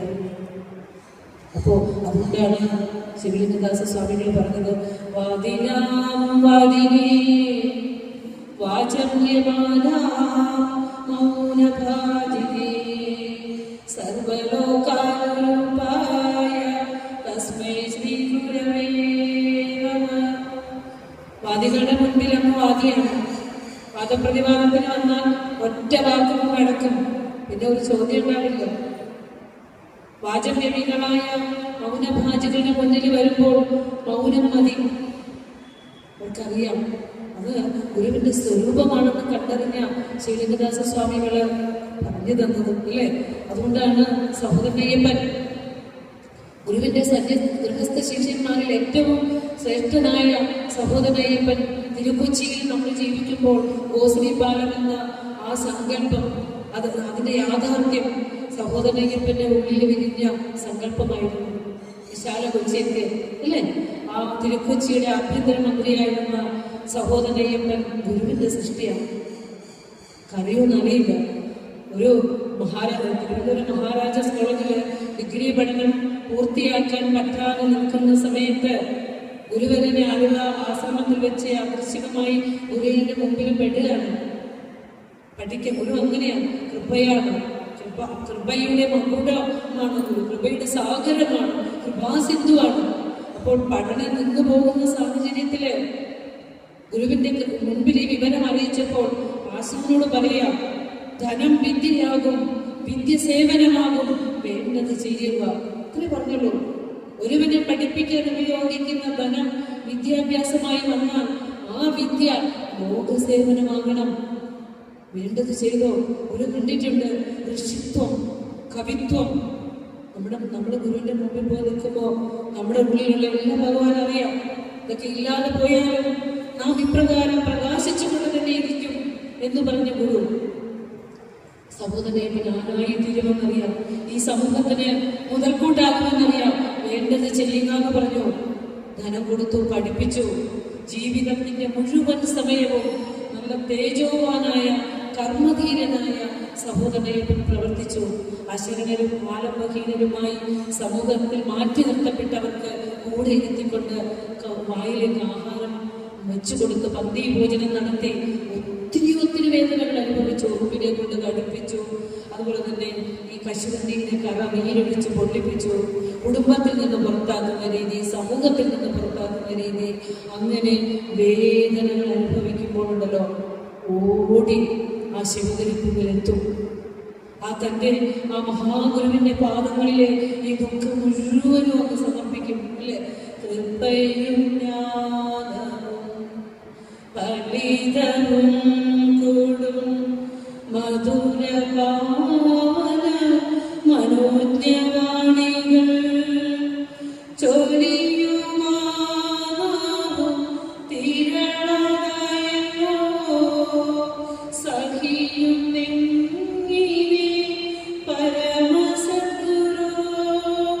എന്ന് പിങ്കിപ്പൊട്ടും. കാരണം എന്താണെന്നറിയോ? ആ കൃപ അനുഭവിച്ചിട്ടുണ്ട്, കാരുണ്യം അനുഭവിച്ചിട്ടുണ്ട്, തലോടൽ അനുഭവിച്ചിട്ടുണ്ട്. ഇനി ഒരു ശരീരവുമായിട്ട് ഗുരുവില്ലല്ലോ മുൻപില്. ഓടി അണയുമ്പോൾ തലോടാൻ കഴുകാൻ സാരമില്ല, ക്രിസ്തുവിനെ പോലെ ക്ഷമിക്കാൻ പഠിക്കുക എന്ന് പറയുന്ന ഗുരുവര്യന്റെ ആ മഹാസമാധിയിൽ പിങ്കിപ്പൊട്ടുന്ന സഹോദരയ്യപ്പൻ 1967 കാലഘട്ടങ്ങളില് ഇരിങ്ങാലക്കുടയിലെ ശ്രീനാരായണ നഗറിലെ ഗുരുദേവ വിഗ്രഹത്തിന്റെ മുന്നില് തൊഴുകയോടുകൂടി നിൽക്കുന്ന സഹോദരയ്യപ്പൻ ഒരു ചിത്രമുണ്ട്. യുക്തിവാദി പത്രത്തിന്റെ പത്രാധിപനം 1928 സഹോദരയ്യപ്പൻ. യുക്തിവാദി എന്ന് പറഞ്ഞാൽ നിരീശ്വരവാദി അല്ല കേട്ടോ. എന്തും യുക്തിയുടെ ആ അടിത്തറയിൽ മാത്രം വിശ്വസിക്കും.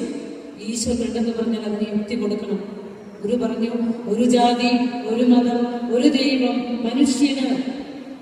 ആ സഹോദരൻ പറഞ്ഞു, ജാതി വേണ്ട, മതം വേണ്ട, ദൈവം വേണ്ട, വേണം ധർമ്മം, വേണം ധർമ്മം, വേണം ധർമ്മം യഥോചിതം.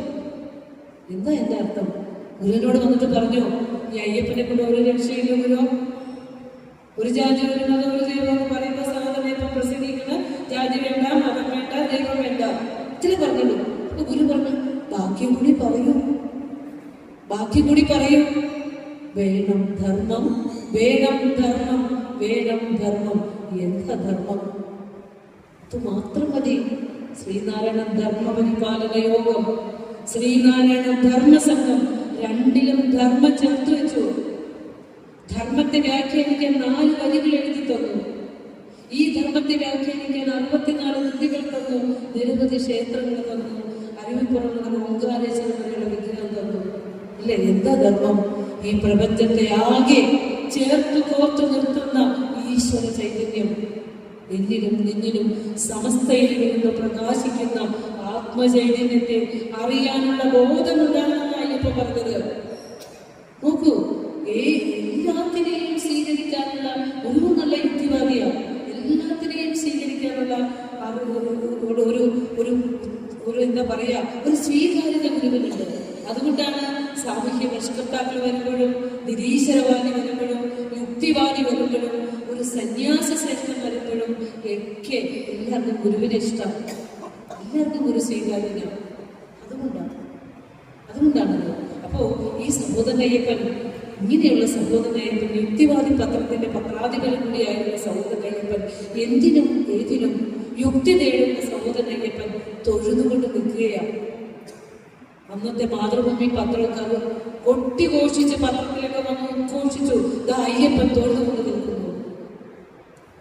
മാധ്യമങ്ങൾ ആഘോഷിച്ചപ്പോൾ അയ്യപ്പൻ അവരോട് പറഞ്ഞൊരു ചങ്കൂറ്റവും വാക്കും നമുക്കുണ്ടാവോ ഈ കാലഘട്ടത്തിൽ? ഞാൻ എന്റെ സകല യുക്തിവാദങ്ങളെയും മാറ്റിവെക്കാം, പക്ഷേ ഗുരുസ്വാമികളെ മാറ്റിവെക്കാൻ എനിക്ക് സാധ്യമല്ല. കഴിഞ്ഞുകൊണ്ടാണ് നമ്മൾ ഗുരുവിന്റെ ശിഷ്യഗണങ്ങളെ അറിയേണ്ടത്. ഗുരുവിന്റെ മുമ്പിൽ അവർ സമർപ്പിതരാണ്. അയ്യസ്സും അബസ്സും ആത്മതപസ്സും 73 വർഷം ബലി ചെയ്തുകൊണ്ട് 73 വർഷക്കാലം നമ്മുടെ മുന്നിലേക്ക് നടന്നു നീങ്ങിയിട്ട് ഗുരുവിന്റെ കൃതകപുത്രരായി വളരുന്ന നാം ഗുരുവിനെ വേണ്ട രീതിയിൽ അറിയുവാൻ ആകാതെ നെട്ടോട്ടം ഓടുമ്പോൾ ഗുരു പറഞ്ഞത് പഠിക്കാൻ മറന്നു പോകരുത്. സാധിക്കുമെങ്കിൽ ആശാൻ പറയുന്ന പോലെ ഓരോ ദിവജയന്തിയും ഓരോ മഹാസമാധി ദിനവും വരുമ്പോൾ വിവേകോദയ പത്രത്തിൽ ആശാൻ എഴുതും, ഇനിയും ഗുരുസ്വാമികളെ അറിഞ്ഞില്ലെങ്കിൽ ഇനിയും സമയമുണ്ട് ഗുരുവിനെ അറിയുവാൻ നമുക്ക് സാധിക്കണം. അല്ലേ? ഇവർക്ക് ഗുരുവിനെ അറിഞ്ഞിട്ട് നമുക്ക് പറഞ്ഞു തന്നവരാണ്.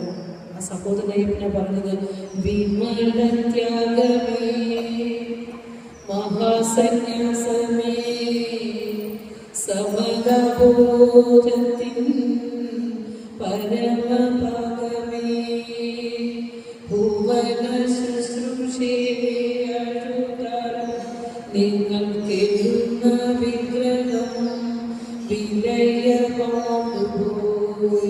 പക്ഷെ നമ്മളറിയാതെ നമ്മളെന്നെ കരഞ്ഞു പോകും. കല്യാണമുള്ള ദിവസം അല്ലെങ്കിലും കരഞ്ഞു പോകും. ഭുവന ശുശ്രൂഷ ചെയ്തുകൊണ്ടാണ് ഈ ലോകത്തെ ശുശ്രൂഷിച്ചപ്പോൾ ഈ ലോകത്തിന്റെ ദുഃഖത്തെ ഒരു ശരീരം ഏറ്റുവാങ്ങിക്കൊണ്ട് 6 മാസം കാലത്തോളം ഗുരുവിന്റെ രോഗകാലമായിരുന്നു. ആ ശരീരത്തിൽ അനുഭവിച്ചു, ഒത്തിരി വേദനകൾ അനുഭവിച്ചു. അപ്പൊ ചോദിക്കും, ഗുരു എന്തിനാ, ഗുരു ദൈവമല്ലേ, ഗുരുവിന് എന്തിനാ വേദന അനുഭവിക്കേണ്ടി വന്ന്? വേദന മാറ്റാമായിരുന്നില്ലേ? നമ്മളൊക്കെ ചോദിക്കും. ഉള്ളൂരും ചോദിച്ചു. ഉള്ളൂർ എസ് പരമേശ്വരയ്യ ഗുരുവിന്റെ മഹാസമാധി ദിനത്തോട് അനുബന്ധിച്ച ദിവസങ്ങളിൽ ഒരു ദിവസം കാണാൻ വന്നപ്പോൾ ഈ ശരീരം കൊണ്ട് അനുഭവിക്കുന്ന വേദന കണ്ടപ്പോൾ ചോദിച്ചു, അങ്ങേക്ക് ഈ രോഗം മാറാൻ ഒന്ന് സങ്കല്പിച്ചു കൂടെ ഗുരു? കാരണം തൊട്ടടുത്ത ദിവസം 16 വയസ്സുള്ള ഭഗീരഥി അമ്മ എന്ന കുട്ടി, തളർവാദം പിടിച്ച് തളർന്നു കിടന്ന കുട്ടിയെ ഇങ്ങനെ നെഞ്ചിലിൽ പൊക്കി കൊണ്ടുവന്നപ്പോ പാലത്തിന്റെ അടുത്ത് വന്നപ്പോ തടഞ്ഞു. ഗുരു അവശനാണ്, ശരീരം കൊണ്ട് അവശനാണ്, ഗുരുവിന്റെ അടുത്തേക്ക് ഇനി സന്ദർശകരെ അനുവദിക്കുന്നതല്ല. ശിഷ്യഗണങ്ങൾ തടഞ്ഞു. ഇപ്പോഴും നിരവധി ആളുകളാണ് ശിവഗിരിക്കുന്നും ഇത് കടന്ന് ശിവഗിരിയുടെ അപ്പുറവും കടന്ന് എന്നും ഗുരുവിന്റെ രോഗവിവരങ്ങൾ അന്വേഷിക്കാൻ നിരവധി ആളുകൾ എത്തും. പൂജയും പ്രാർത്ഥനയും ഒക്കെയായിട്ട് തങ്ങളുടെ മഹാഗുരുവിനെ ഒന്ന് കാണാനും ഒക്കെ ആയിട്ട് നിൽക്കുക. അപ്പൊ ഇവിടെ നിർത്തിയപ്പോ ഇവര് തടഞ്ഞു. ഒരു വേഗം അടുത്ത് നിന്ന് ഇതൊന്നും അറിയുന്നില്ല, കണ്ണുകൊണ്ട് കാണുന്നില്ലല്ലോ. ഗുരു പറയുകയാണ് അവരോട്, നെയ്യാറ്റിൻകരയിൽ നിന്ന് വന്നവരോട് വരാൻ പറയൂ എന്ന് പറയുന്നുണ്ട്. ആ സമയത്ത് ഭാഗീരഥി എന്ന പെൺകുട്ടിയെ കൊണ്ടുവന്ന് ഗുരുവിന്റെ മുമ്പിൽ കിടത്തുമ്പോൾ ഒരു തൊട്ടടുത്തിരുന്ന കൽക്കണ്ടത്തിൽ നിന്ന് എടുത്ത് കൊടുക്കാൻ പറയുന്നുണ്ട്. ആ മുന്തിരിയും കൽക്കണ്ടത്തിൽ നിന്ന് എടുത്ത് കൊടുത്തതിന് ശേഷം ഗുരു പറയുന്നുണ്ട്, എഴുന്നേക്കാൻ പറയുന്നുണ്ട്. ഇത് കണ്ടു നിന്ന പത്രങ്ങൾ രേഖപ്പെടുത്തിയ വാർത്തയാണ്, പത്രത്തിൽ രേഖപ്പെടുത്തിയ വാർത്തയാണ്. ഉള്ളൂർ പരമേശ്വരൻ ദൃക്സാക്ഷിയാണ്. എടുത്ത് അതൊക്കെ എഴുന്നേറ്റു, താങ്ങി പിടിച്ച് നടത്തിച്ചു. പറഞ്ഞു, ഇന്ന് പോകണ്ട, ആഹാരം കഴിച്ച് നാളെ പോകാം. അതുകൊണ്ടാണ് ഉള്ളൂര് ചോദിച്ചത്, ഈ രോഗമൊന്ന് മാറാൻ, ഈ വേദനയൊന്ന് സഹിക്കാൻ അങ്ങേക്ക് ഒന്ന് സങ്കല്പിച്ചു കൂടെ ഗുരു എന്ന് ചോദിച്ചാൽ ഞങ്ങൾക്ക് സഹിക്കുന്നില്ലത്. അപ്പൊ പറയാ, ഈ ശരീരത്തിന് വേണ്ടിയോ? സങ്കല്പം വന്നാൽ, നേരത്തെ ഒരു കാര്യം പറഞ്ഞു, സങ്കല്പം വന്നാൽ ജന്മം ഉറപ്പാ അല്ലേ? ഈ പഞ്ചഭൂതാത്മകമായ ശരീരത്തിന് വേണ്ടിയോ? പഞ്ചഭൂതങ്ങളിൽ നിന്ന് വന്ന് പഞ്ചഭൂതങ്ങളിലേക്ക് പോകാനുള്ള വെറും ജഡം ഇതിനു വേണ്ടി സങ്കല്പിക്കുകയോ? അതുണ്ടാവില്ല. നമ്മൾ ചിന്തിക്കേണ്ടത് മഹാപുരുഷന്മാരുടെ ശരീരം വെടിയൽ ചടങ്ങ് വേദനയോടെയാണ്. ശ്രീരാമൻ സരയൂ നദിയിൽ മുങ്ങി ജലസമാധിയാണ്. ശ്രീബുദ്ധൻ വിഷം കലർന്ന ആഹാരം കഴിച്ചെന്നെ പോകുന്നു. ശ്രീകൃഷ്ണൻ വേടന്റെ അമ്മേറ്റാണ്. പരബ്രഹ്മസ്വരൂപനായി പരമാത്മസ്വരൂപനായ ഋഷിയായി വാണ രമണ മഹർഷിയെ കാണാൻ ധാരാളം ആളുകൾ വരുമ്പോഴേ ശിഷ്യനാണെങ്കിൽ ആളുകൾ കൂടുമ്പോൾ ഒരു മറയൊക്കെ ഇങ്ങനെ കെട്ടിയിട്ട് അവിടെ നിന്ന് കടന്നു പോക്കോ, ഗുരുവിനെ തൊടണ്ടെന്ന് പറയും. രമണ മഹർഷി എന്ത് ചെയ്യും? ആ കസേര എടുത്ത് നേരെ അവര് കെട്ടിയ പടത്തിന്റെ തൊട്ടപ്പുറത്തേക്ക് ഇടും. എന്നിട്ട് പറയുവേ, അവരെന്നെ കാണാനല്ല വന്നത്, ഞാൻ അവരെ കാണാനാണ്. എനിക്ക് അവരെ കാണുന്നത് വിശ്വരൂപ ദർശനം. ഓരോരുത്തരിലുമുള്ള ആത്മസ്വരൂപത്തെ മാത്രമേ കാണുന്നുള്ളൂ. ഇതാണ് ഗുരു. ഈ ലോകത്തെ സമസ്തതിനെയും അവിടുന്ന് കണ്ടത് പുല്ലിലും പുഴുവിലും കല്ലിനകത്ത് കുടിവാഴുന്ന അല്പജന്തുവിലും അതുപോലെ പനിയിട്ടിടുന്ന കൃമിയിലും സകലതിനെയും ഗുരു കണ്ടത് ആത്മസ്വരൂപത്തിന്റെ ആവിഷ്കാരമായിട്ടാണ്. അതുകൊണ്ടാണ് എല്ലാത്തിനോടും അകവലിഞ്ഞ കൃപ ഭഗവാൻ ഉണ്ടായത്.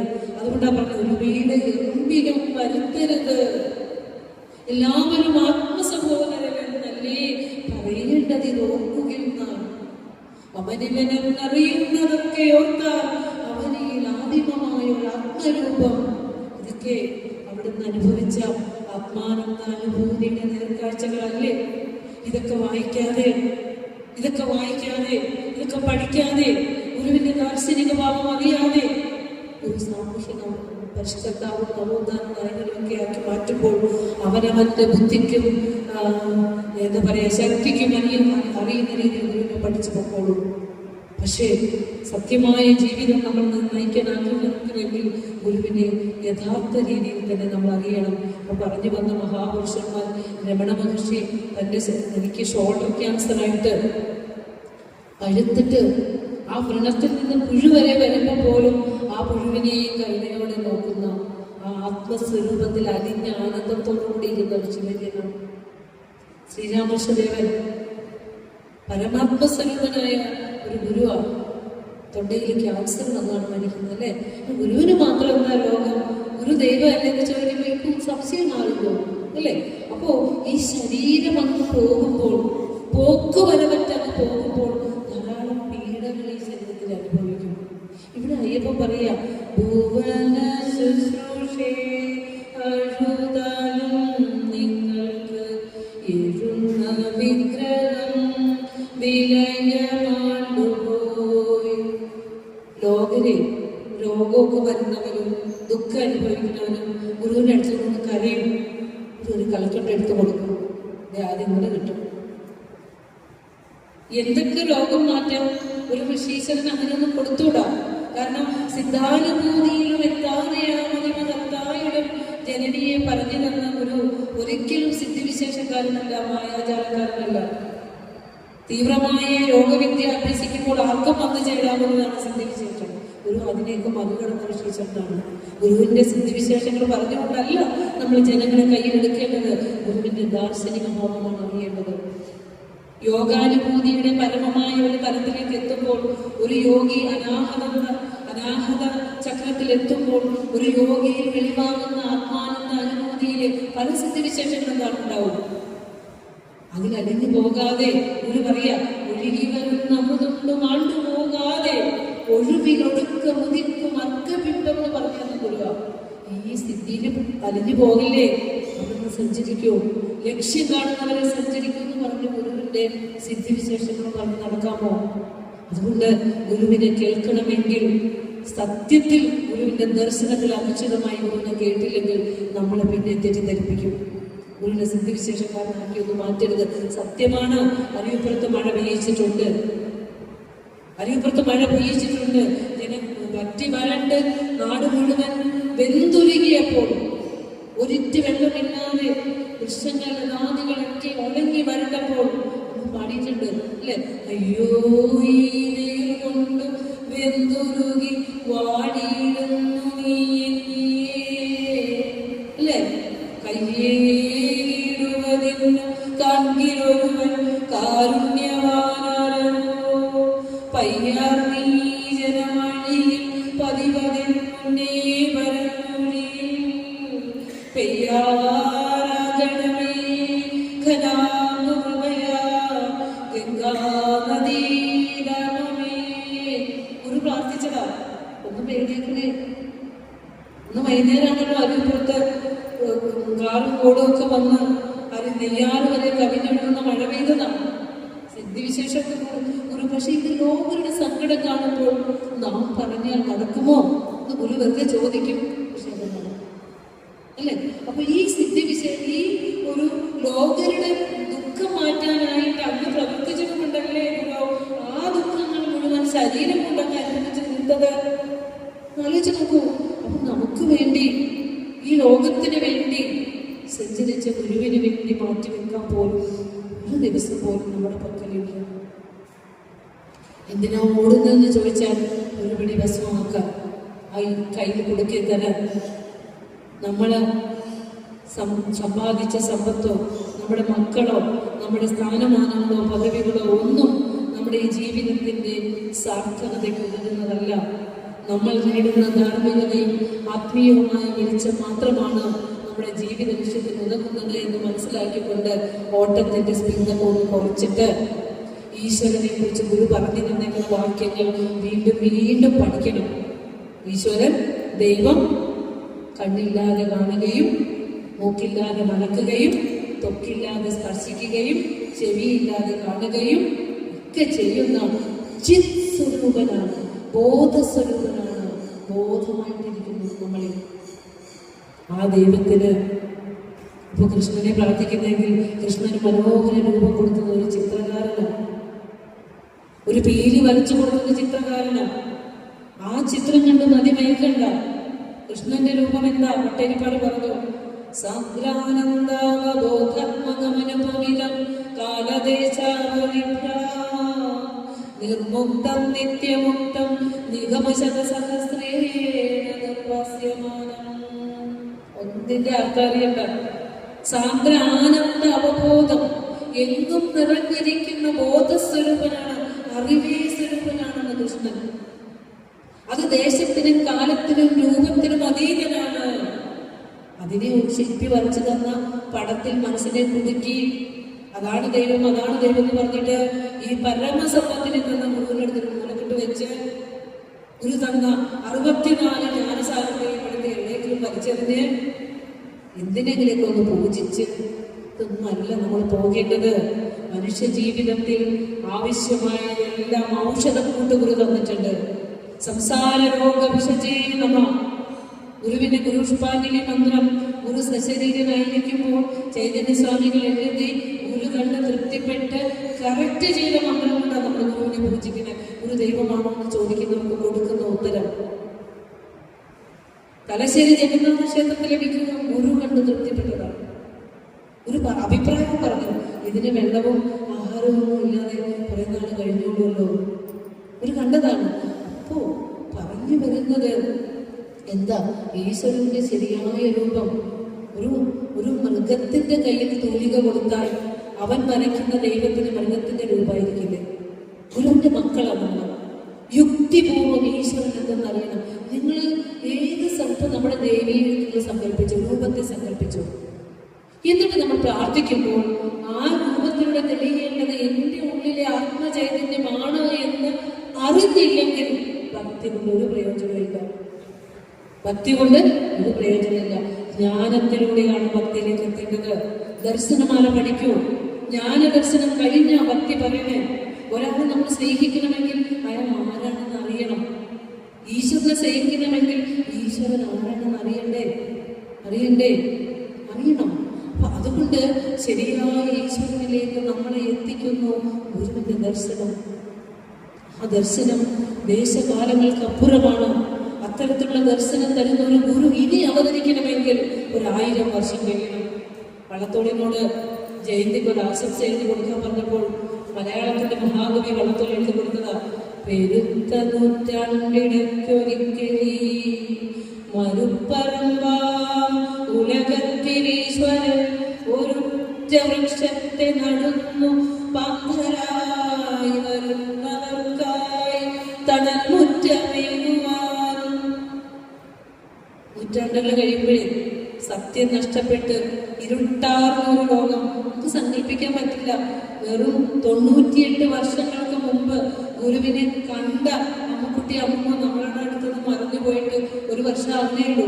ഞാൻ നേരിട്ട് പോയി കണ്ട് കെട്ടിപ്പിടിച്ച് ഉമ്മ കൊടുത്ത് ഫോട്ടോ എടുത്തതാ അമ്മക്കുട്ടി അമ്മേനെ. കുളത്തൂർ കോലത്തുകരയിലെ ആരാ പേരിട്ടെ? അമ്മയെ സാമിയ പേരിട്ടെ. സാമിയ ചോദിക്കുന്നത് അല്ലേ? അപ്പോ ഗുരുവിനെ കണ്ട കണ്ണുകൾ കൂടി നമ്മുടെ മുന്നിലുള്ളപ്പോൾ ഒരു പരബ്രഹ്മ സ്വരൂപത്തിന് യുഗങ്ങൾക്കപ്പുറമുള്ള മഹാപുരുഷന്മാർക്ക് കിട്ടിയ ആരാധനയേക്കാൾ എത്രയോ പെട്ടെന്നാണ് ജനഹൃദയങ്ങളിൽ ഗുരുവെന്ന ചൈതന്യം ആ പരമസ്വരൂപനായി മാറിയെന്ന് ആലോചിച്ച് നോക്കൂ. ഗുരുവിന്റെ മഹാസമാധി ദിനത്തിൽ പത്രങ്ങളെല്ലാം രേഖപ്പെടുത്തിയപ്പോൾ പറഞ്ഞതാണ്, ഈ കഴിഞ്ഞ ഒരു നൂറ്റാണ്ടിൽ ശ്രീനാരായണ ഗുരുദേവന് കിട്ടിയ പോലെയുള്ള ആരാധന ഒരു മഹാപുരുഷന്മാർക്കും കിട്ടിയിട്ടില്ല. അതുകൊണ്ടെന്നറിയോ? സത്യമറിഞ്ഞ് സത്യമായ ഋഷിയാണ്. അതുകൊണ്ടാണ്. അപ്പോൾ ഈശ്വരനെ കുറിച്ച് ഗുരു നമുക്ക് പറഞ്ഞു തന്നേക്കുന്ന വാക്യങ്ങള്, ദർശനം പഠിച്ചിട്ട് വേണം ഈശ്വരനെ നാം ആരാധിക്കാൻ. ഒന്ന് ഗുരു പറഞ്ഞു തന്നു, കയ്യിലിരിക്കുന്ന കൽപ്പകവൃക്ഷക്കനിയെ ഭക്ഷിക്കാതെ കളഞ്ഞ് കാഞ്ഞിരക്കനിയെ തേടി ഭക്ഷിച്ച് വിഷം കൊണ്ട് മരിക്കുന്നു. നമ്മുടെ അവസ്ഥയാണ്. കയ്യിലിരിക്കുന്ന കൽപ്പകവൃക്ഷക്കനിയുണ്ടല്ലോ, ചോദിക്കാതെ എന്തും തരുന്ന ഒരു ആത്മദീപത്തെ ഉള്ളിൽ കൊളുത്തി വെച്ചിട്ടുണ്ട്. അവിടെയാണ് വെളിവാകേണ്ടത്. പുറത്ത് എത്ര വെളിച്ചം കത്തിച്ച് വെച്ചാലും അകത്ത് ഈ ഇരുട്ടാണെങ്കിൽ നമ്മുടെ ജീവിതം ദുഃഖം കൊണ്ട് പറയുള്ളൂ, സന്തോഷം ആനന്ദം ഉണ്ടാവില്ല. അതുകൊണ്ട് ഭക്തി നമ്മുടെ ഉള്ളിലെ ഇരുട്ടിനെ മാറ്റാനാക്കണം. ഈശ്വരനെ പ്രാർത്ഥിച്ചിട്ട് കണ്ടു നിൽക്കുന്നവരെല്ലാം നമുക്ക് അവരോട് ശത്രുതയും വൈരാഗ്യവും വെറുപ്പും വിദ്വേഷവും ഒക്കെ ആണെങ്കിൽ നമ്മുടെ ഉള്ളിലെ ഇരുട്ട് മാറിയിട്ടില്ല. ഒരു ശത്രുവിനെ പോലും എല്ലാവരെയും കാണുന്നത് ഒരു ദൃഷ്ടിയോടെയാണെങ്കിൽ ഭഗവാൻ ആത്മചൈതന്യത്തിൽ വിലീനനായിക്കൊണ്ടാണ് തൃപാദങ്ങൾ ഈ ലോക ജീവിതത്തിൽ നടന്നു നീങ്ങിയത്. ഗുരുവിന്റെ രൂപം അല്ലെ, കൃഷ്ണരൂപത്തിന്റെ പോലെ ഭംഗിയൊന്നുമില്ല അല്ലെ. ഗുരുവിന്റെ നിറയൗവനത്തിലെ ഗുരുവിനെ പോലെ തേജസ്സാർന്ന മുഖം വേറെ ആർക്കുള്ള.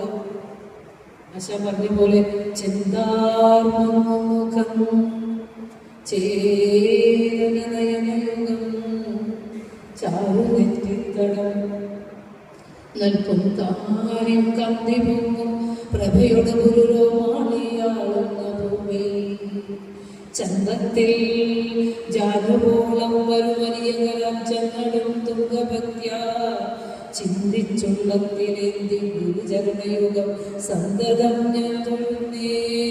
ആശാൻ കണ്ടോ? ആശാൻ കണ്ടിട്ടുള്ളതാ. ഗുരുവിനെ കണ്ട് ആ പാദം വണങ്ങി ആ കൈകൊണ്ട് തലോടലൊക്കെ ഏറ്റ് അല്ലേ. കവി കാളിദാസനെ വെല്ലുന്നല്ലോ കുമാരു എന്നൊക്കെ അനുഗ്രഹമൊക്കെ മേടിച്ച ആ കണ്ടിട്ടുള്ള ഒരു കവിവാക്യല്ലത്, ചിത്രകാരന്റെ ചിത്രമല്ല, നേർക്കാഴ്ചയാണ്. ചെന്താമരം പോലും മങ്ങിപ്പോകുന്ന മുഖം, ചേതന നയനയുഗം. രണ്ട് കണ്ണുകൾ എന്ത് ചൈതന്യമാണ്! ആ ചൈതന്യമല്ലേ ടാഗോർ ദർശിച്ചേ അല്ലേ? സ്വാമി വിവേകാനന്ദന്റെ നാട് ശ്രീരാമകൃഷ്ണന്റെ നാട് പരമഹംസന്മാരുടെ നാട്ടിൽ നിന്ന് വന്ന ടാഗോർ പറഞ്ഞ എന്താ, ഈ മുഖചൈതന്യം മറ്റെന്നും കണ്ടിട്ടില്ല എന്നല്ലേ പറഞ്ഞേ. ആ ചൈതന്യ നയനയോഗം ചാരു നെറ്റിത്തടം, നീണ്ട വിശാലമായ നെറ്റി അല്ലേ, പൊൻതാരിയും കാന്തി പൊങ്ങും പ്രഭ, പൊന്നിന്റെ തിളക്കം അല്ലേ, അങ്ങനെയൊക്കെ കൈ മുട്ടും നീണ്ടു കിടക്കുന്ന കൈ, ചന്തത്തിൽ ജാനുവോളം വരും, മുട്ടു നീണ്ടു കിടക്കുന്ന കൈയുള്ളവൻ അമാനുഷ, അതായത് സാധാരണ മനുഷ്യന്റെ ലക്ഷണമല്ലത്. ദൈവപ്രകൃതിയാൽ അനുഗ്രഹീതരായ മഹാപുരുഷന്മാരുടെ ദേഹവർണ്ണനയാണ് അല്ലെ. ചന്തത്തിൽ ജാനുവോളം ഒരു വലിയ കലാപ്യങ്ങളും തുങ്കഭക്തിയ, ഉയർന്ന ഭക്തിയോടുകൂടി ചിന്തിച്ചുള്ളത്തിലേന്തി ഗുരുചരണങ്ങളും സന്തതം ഞാൻ തൊഴുന്നേ. ഇതൊക്കെ നേരിട്ട് കണ്ടിട്ടുള്ള അനുഭവമാണ് അല്ലെ. ഇങ്ങനെ ഒരു ഗുരുവിനെ എനിക്ക് സിദ്ധിച്ചല്ലോ, ഗുരുവിനെ എനിക്ക് ഇങ്ങനെ നന്ദി ഞാൻ കുമ്പിടുന്നേ വന്ദിച്ചതാ. അപ്പോൾ ഇതൊക്കെ ഗുരുവിനെ അറിഞ്ഞവരുടെ വാക്കുകളാണ്. ഇപ്പൊ എന്നോട് ഒരു സാധ്യ പറഞ്ഞിരിക്കുന്നു ശ്രീനാരായണ ധർമ്മത്തെ കുറിച്ച് പറയാം. അപ്പൊ സാധ്യ പറഞ്ഞതിൽ ചെറിയൊരു കാര്യം എനിക്ക് കൂടുതൽ ആളുകൾ പറയാനുള്ളത്, ശ്രീനാരായണ ധർമ്മം ഒരു ശ്രുതി ഗ്രന്ഥമാണ്. ശ്രീനാരായണ ഗുരുവിന്റെ കൃതി ശ്രുതി ഗ്രന്ഥമാണ്, വേദമാണ്. സംശയമുണ്ടെന്ന് ചോദിച്ചോളൂ. ഏത് വേദത്തിലെ ഏത് വേദത്തിലെ ദർശനം ഗുരുവിന്റെ ഏത് കൃതിയിലാണ് എന്ന് നിങ്ങൾ ഗുരുവിന്റെ കൃതി പഠിച്ചു കഴിയുമ്പോൾ ആൾക്കാരോട് ചോദിക്കും, പക്ഷേ ഇത് ഏത് ഉപനിഷത്തിലെ ഏത് വേദത്തിലെ ചോദിച്ചു. വേദവും പഠിക്കാൻ ഓടുക. അപ്പൊ നമുക്കൊക്കെ രാമായണമൊക്കെ കാലഘട്ടം വരുമ്പോഴേക്ക് ഓട്ടം. അതിനകത്ത് പറഞ്ഞിരിക്കുന്ന തത്വം ഗുരുവിന്റെ കൃതികളിൽ അടുക്കി വെച്ചിരിക്കുന്നു. എല്ലാം സ്വപ്നതുല്യമെന്നല്ലാതെ ഒന്നും പറയുവാനില്ല. രാമലക്ഷ്മണോട് പറയാം, എല്ലാം സ്വപ്നതുല്യം സഖേ അല്ലേ. ഒന്നാണ് ഗുരുക്കന്മാർക്ക് പറയാനുള്ളതെല്ലാം ഒന്ന് തന്നെ. അപ്പോ ഇവിടെ പറഞ്ഞു വന്നത് ശ്രീനാരായണ ധർമ്മം ഒരു സ്മൃതി ഗ്രന്ഥമാണ്. നിത്യജീവിതവുമായി ബന്ധപ്പെട്ട് എങ്ങനെ ജീവിക്കണം, എങ്ങനെ ജീവിക്കരുത് എന്ന് ഗുരുവിന്റെ ശിഷ്യഗണങ്ങൾ ഗുരുവിനോട് സംശയം ചോദിച്ചു. കലിയുഗമാണ്, 4,32,000 വർഷം കലിയുഗമാണെങ്കിൽ വെറും 5,000 വർഷം കഴിഞ്ഞിട്ടുള്ളൂ. ഈ ലോകം ഇരുട്ടിലാണ്ട് പോയിക്കൊണ്ടിരിക്കുക. മദ്യവും മയക്കുമരുന്നും ജാതിയും മതവും എല്ലാം കൊണ്ട് ഇരുട്ടിൽ നിന്ന് ഇരുട്ടിലേക്ക് ലോകം നടന്നെടുക്കുമ്പോൾ ഈ ആത്മചൈതന്യത്തിന്റെ വെളിച്ചം ഹൃദയത്തിലേറ്റുന്നവര് ഈ ലോകത്തിനൊരു സാന്ത്വനമാകും, സമാധാനമാകും. അതേ പറയാനുള്ളൂ. അപ്പോ നിത്യജീവിതവുമായി ബന്ധപ്പെട്ട് ഈ ലോകം നേരിടുന്ന പ്രശ്നങ്ങളിൽ ഇതിന് പരിഹാരം എന്താണുള്ളത്, എങ്ങനെയാണ് ഇതിനെ ഞങ്ങൾ അതിജീവിക്കേണ്ടത് എന്ന് ഗുരുവിനോട് ചോദിച്ചു ബോധാനന്ദ സ്വാമി പ്രവൃത്തികൾ. അപ്പോൾ ഗുരു പറഞ്ഞു കൊടുക്കുന്ന ഉത്തരം ആത്മാനന്ദ സ്വാമികൾ എഴുതിയെടുത്ത് അത് സംസ്കൃതത്തിലേക്ക് എഴുതി. എന്തിനെന്നറിയോ, എന്തിനാ ഗുരു അത് സംസ്കൃതത്തിൽ എഴുതിയെന്ന് ചോദിച്ചാൽ, സ്മൃതി ഗ്രന്ഥം, പൗരാണിക ഭാരതത്തിലെ സ്മൃതി ഗ്രന്ഥം, യാജ്ഞവൽക്യ സ്മൃതി, മനുസ്മൃതി, പരാശര സ്മൃതി, ധർമ്മസ്മൃതി തുടങ്ങിയ സ്മൃതി ഗ്രന്ഥങ്ങളിലെ യുഗങ്ങൾക്കപ്പുറമുള്ള സ്മൃതി ഗ്രന്ഥമാണ്. അത് നോക്കിയാണ് ഇന്നും ആചാരാനുഷ്ഠാനങ്ങളൊക്കെ ലോകത്ത് നിലനിൽക്കുന്നത്. അതും മാറ്റണം, കാലഘട്ടപ്പെട്ടു.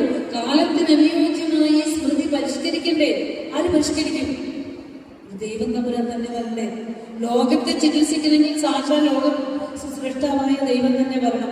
അതുകൊണ്ടൊരു ഗുരുസ്വരൂപം എടുത്ത് പെരുത്ത നൂറ്റാണ്ടിടയ്ക്ക് ഒരിക്കൽ ഈ മരുപ്പറമ്പായി ഭൂമി മാറുമ്പോൾ, സത്യം നഷ്ടപ്പെടുമ്പോൾ ഉലകത്തിലേക്ക് ഒരു ഉറ്റ വൃക്ഷത്തെ, ഒരു വൻമരത്തെ നടും. അതാണ് ശ്രീനാരായണ ഗുരുദേവൻ. ഇനിയും പന്തരായി ആളുകൾ വന്നു പോകും.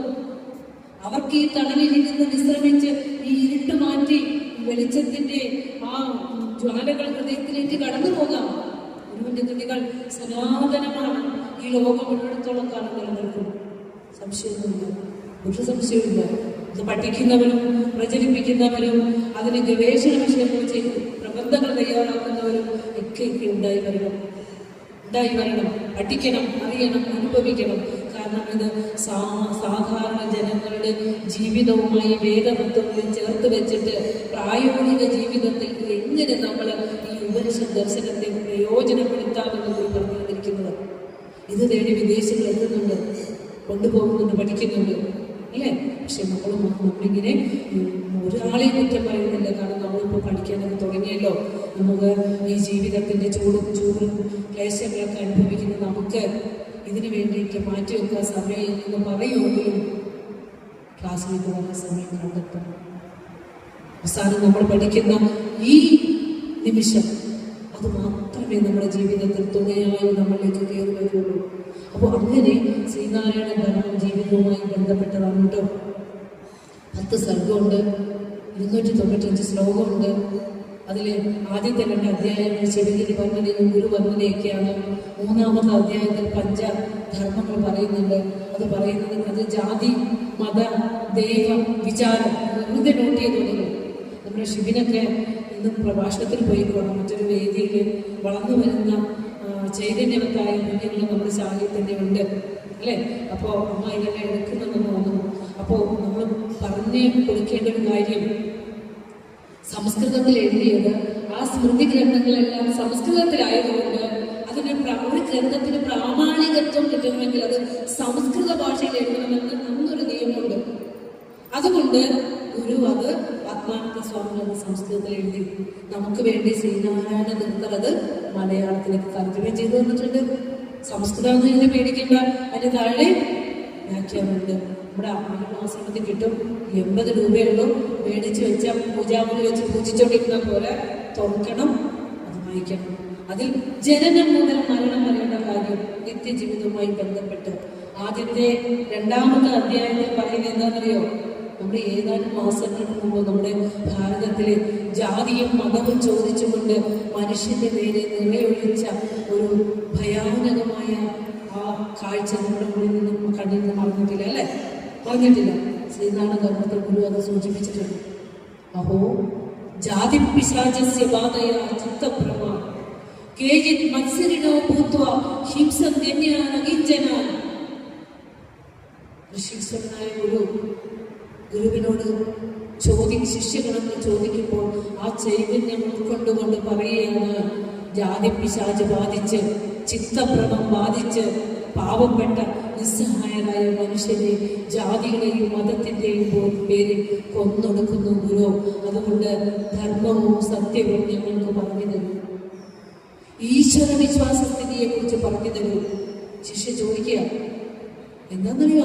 25 ഈശ്വരനെ അറിയാതെ ഓടുന്ന ഓട്ടം ഇന്നും കുറഞ്ഞു.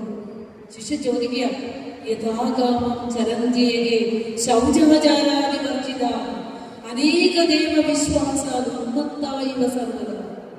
എന്റെ ഗുരു, ഈശ്വരൻ എന്തെന്നറിയാതെ അനേക ദൈവങ്ങളെ വിശ്വസിച്ചുകൊണ്ട് ബാഹ്യവും ആഭ്യന്തരവുമായ ശുചിത്വമില്ലാതെ ഓടുകയാണ്.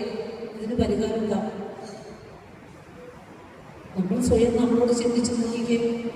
നമ്മളൊരു കുഞ്ഞിന് ചോറൂണ് കൊടുക്കണമെങ്കിൽ നമ്മുടെ ഗുരുമണ്ഡപത്തിൽ പരമസത്യസാക്ഷാത്കൃതനായ ഗുരുവുണ്ടെങ്കിലും നമുക്ക് ആർഭാടം പോലെ പ്രൗഢി പോലെ നമ്മൾ വണ്ടി പിടിച്ച് പൈസ കൊടുത്ത് വണ്ടിയൊക്കെ വാടകയ്ക്കെടുത്ത് പോകുമ്പോൾ ഓർക്കണം, ഈ ഇരുട്ടിനെ തേടിയാണ് പോയിക്കൊണ്ടിരിക്കുന്നത്. വെളിച്ചം കയ്യിൽ കൽപ്പകവൃക്ഷക്കനി കയ്യിൽ വെച്ചിട്ട് കാഞ്ഞിരക്കനിയെ തേടി വിഷമിച്ച് മരിക്കാനാണ് നമുക്ക് യോഗങ്ങൾ ഓടിക്കോളൂ. ഈ ഗുരുവിനെ അറിയാനാണെങ്കിൽ അറിയണം. അങ്ങനെ ഈശ്വര വിശ്വാസ സ്ഥിതിയെ കുറിച്ച് ശിഷ്യഗണങ്ങൾ ചോദിച്ചു. ഗുരു പറയുന്നു, ജാതിയും മതവും ഒന്നാണെങ്കിൽ ദൈവവും ഒന്ന്. ആ ദൈവം നിന്നിൽ കൊളുത്തി വെച്ചിരിക്കുന്ന ഈശ്വരനാണ്. അതിനെയാണ് ധ്യാനിക്കേണ്ടത്. അതാണ് ഭക്തി. ദർശനമാലെ ഭക്തി ദർശനം കൊടുത്തു ആത്മാഷ് പഠിപ്പിച്ചു തരാൻ പറയണം. ഭക്തി ദർശനം, ഭക്തിയെ കുറിച്ചൊക്കെ പഠിക്കണം, അറിയണം. എന്നിട്ട് വേണം നമ്മൾ ഈശ്വരനെ കുറിച്ച് മറ്റുള്ളവർക്ക് പറഞ്ഞു കൊടുക്കാൻ. ശ്രീനാരായണ സമൂഹം ഇന്ന് ആത്മീയമായി ഏറെ ഉയർന്നിട്ടുണ്ട്. വേദങ്ങൾ പഠിക്കുന്ന കാര്യത്തിലും ഉപനിഷത്ത് പഠിക്കുന്ന കാര്യത്തിലാണെങ്കിലും ഉപനിഷത്ത് ദർശനം ഉൾക്കൊള്ളുന്ന കാര്യത്തിലാണെങ്കിലും ഗുരുദേവ കൃതിയുടെ വെളിച്ചം ഉൾക്കൊണ്ടുകൊണ്ട് ഏത് വേദിയിലും ഏത് ഉപനിഷത്തത്വവും നെഞ്ചു വിരിച്ചെന്ന് പറയാം. എല്ലാത്തിനും ആധാരം ഗുരുവിൻ്റെ ദർശനവും ഗുരുവിൻ്റെ കൃതിയാണ്. അത് തന്ന ധൈര്യമാണ്. ഞാൻ നോക്കുന്ന പോണേക്കനയിൽ രാമായണ സത്സംഗത്തിന് വന്നിട്ടുണ്ടായിരുന്നു, രാമായണ പ്രഭാഷണത്തിന് വന്നിട്ടുണ്ടായിരുന്നു. ഓൾ ഇന്ത്യ ബ്രാഹ്മണ സഭയുടെ ഒരു സദസ്സിലെ ശങ്കരാചാര്യനെ കുറിച്ച് പഠിപ്പിക്കാൻ ഒരു വിഷയം കൊണ്ടുണ്ടായിരുന്നു. നോക്കൂ, ഇവിടെയൊക്കെ പറയുവാനുള്ള ഊർജവും വഴിയും വഴികാട്ടിയുമായി നിൽക്കുന്നത് ഏകതയെ സാക്ഷാത്കരിച്ച് അദ്വൈതത്തെ അറിഞ്ഞ് കൃതികളിലാക്കി നമുക്ക് തന്ന ഗുരുവിന്റെ കൃതികളുടെ പഠനത്തിന്റെ വെളിച്ചം മാത്രമാണ്. ദ്വൈത ദർശനം, ശങ്കര ദർശനം ഒക്കെ പഠിച്ചു വന്നതാണ്. MA സംസ്കൃത വേദാന്തം പഠിച്ചു വന്ന ആളാണ്. പക്ഷേ വേദാന്തം എന്താണെന്ന് എന്നെ പഠിപ്പിച്ചത് ശ്രീനാരായണ ഗുരുദേവനാണ്. അവിടുത്തെ കൃതികളാണ്, അവിടുത്തെ ദർശന സൗരഭം തുറക്കുന്ന അവിടുത്തെ കൃതികളാണ്. അപ്പോൾ ശ്രീനാരായണ ധർമ്മത്തിൽ ഇനി ഒരു കുഞ്ഞ് ജനിക്കുമ്പോൾ, ആ കുഞ്ഞ് ജനിക്കുന്നതിന് മുമ്പ് ആ അമ്മ എന്തൊക്കെ തയ്യാറെടുപ്പാണ് നടത്തേണ്ടത്? ഒരു ഗർഭിണി, ഒരു പുരുഷനും സ്ത്രീയും ഒരു കുഞ്ഞിന് ജന്മം നൽകുന്നതിന് മുമ്പ് അവൻ്റെ ഉള്ളിൽ അവൻ സങ്കല്പിക്കണം, സർവ്വ ലക്ഷണങ്ങളും കൊടുത്ത സർവ്വഗുണസമ്പന്നനായ ഒരു കുഞ്ഞിനെ സങ്കല്പിക്കണം. ഇനി ആ കുഞ്ഞിനെ ആയിക്കൊണ്ട് ഭാര്യാഭർത്താക്കന്മാർ ഒരുമിച്ച് ചേരേണ്ട ദിവസങ്ങളിൽ, വർജ്യമാക്കേണ്ട ദിവസം, ഒരിക്കലും ഒന്നിച്ചു ചേരാൻ പാടില്ലാത്ത ദിവസം ഒരു പറഞ്ഞു വന്നിട്ടുണ്ട്. അഷ്ടമി, ചതുർദശി, വാവ്, ഗ്രഹണസന്ധി തുടങ്ങിയവ. അന്ന് ഒരുമിച്ച് ചേരുമ്പോൾ ഉണ്ടാകുന്ന സന്താനങ്ങൾ കുലാന്തകന്മാരായ മക്കളായിരിക്കുമോ? അല്ലേ? ഇങ്ങനെ നമ്മുടെ ജീവിതത്തിൽ ബന്ധപ്പെട്ട് നിത്യജീവിതത്തിലെ കാര്യങ്ങളാണ്. അത് നമ്മൾ അനുഷ്ഠിക്കുമ്പോൾ ശ്രീനാരായണ ധർമ്മം നോക്കി അനുഷ്ഠിക്കേണ്ടത്.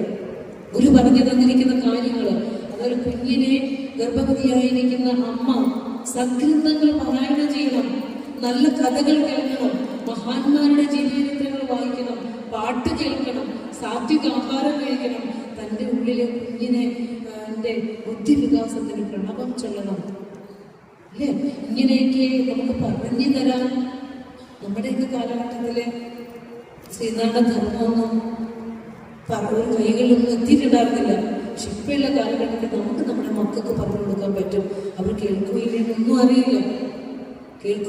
അറിയില്ല. അപ്പൊ എന്തായാലും ഉള്ളിൽ കിടക്കുന്ന കുഞ്ഞിന്റെ ബുദ്ധി വളർച്ചയ്ക്ക് അമ്മയ്ക്ക് ചെയ്യാൻ സാധിക്കും.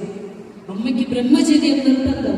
കുഞ്ഞിന്റെ പാലുകൂടി തീരുന്ന ജന്മം, ഗർഭപാത്രത്തിൽ ജനിക്കുന്ന കാലം മുതൽ കുഞ്ഞിന്റെ പാലുകൂടി തീരുന്ന സമയം വരെ അമ്മയുമായി കുഞ്ഞ് ബന്ധപ്പെട്ടിരിക്കുന്നത് കൊണ്ട്, ചേർന്നിരിക്കുന്നത് കൊണ്ട് അമ്മയ്ക്ക് ബ്രഹ്മചര്യം നിർബന്ധം പറയുന്നുണ്ട്.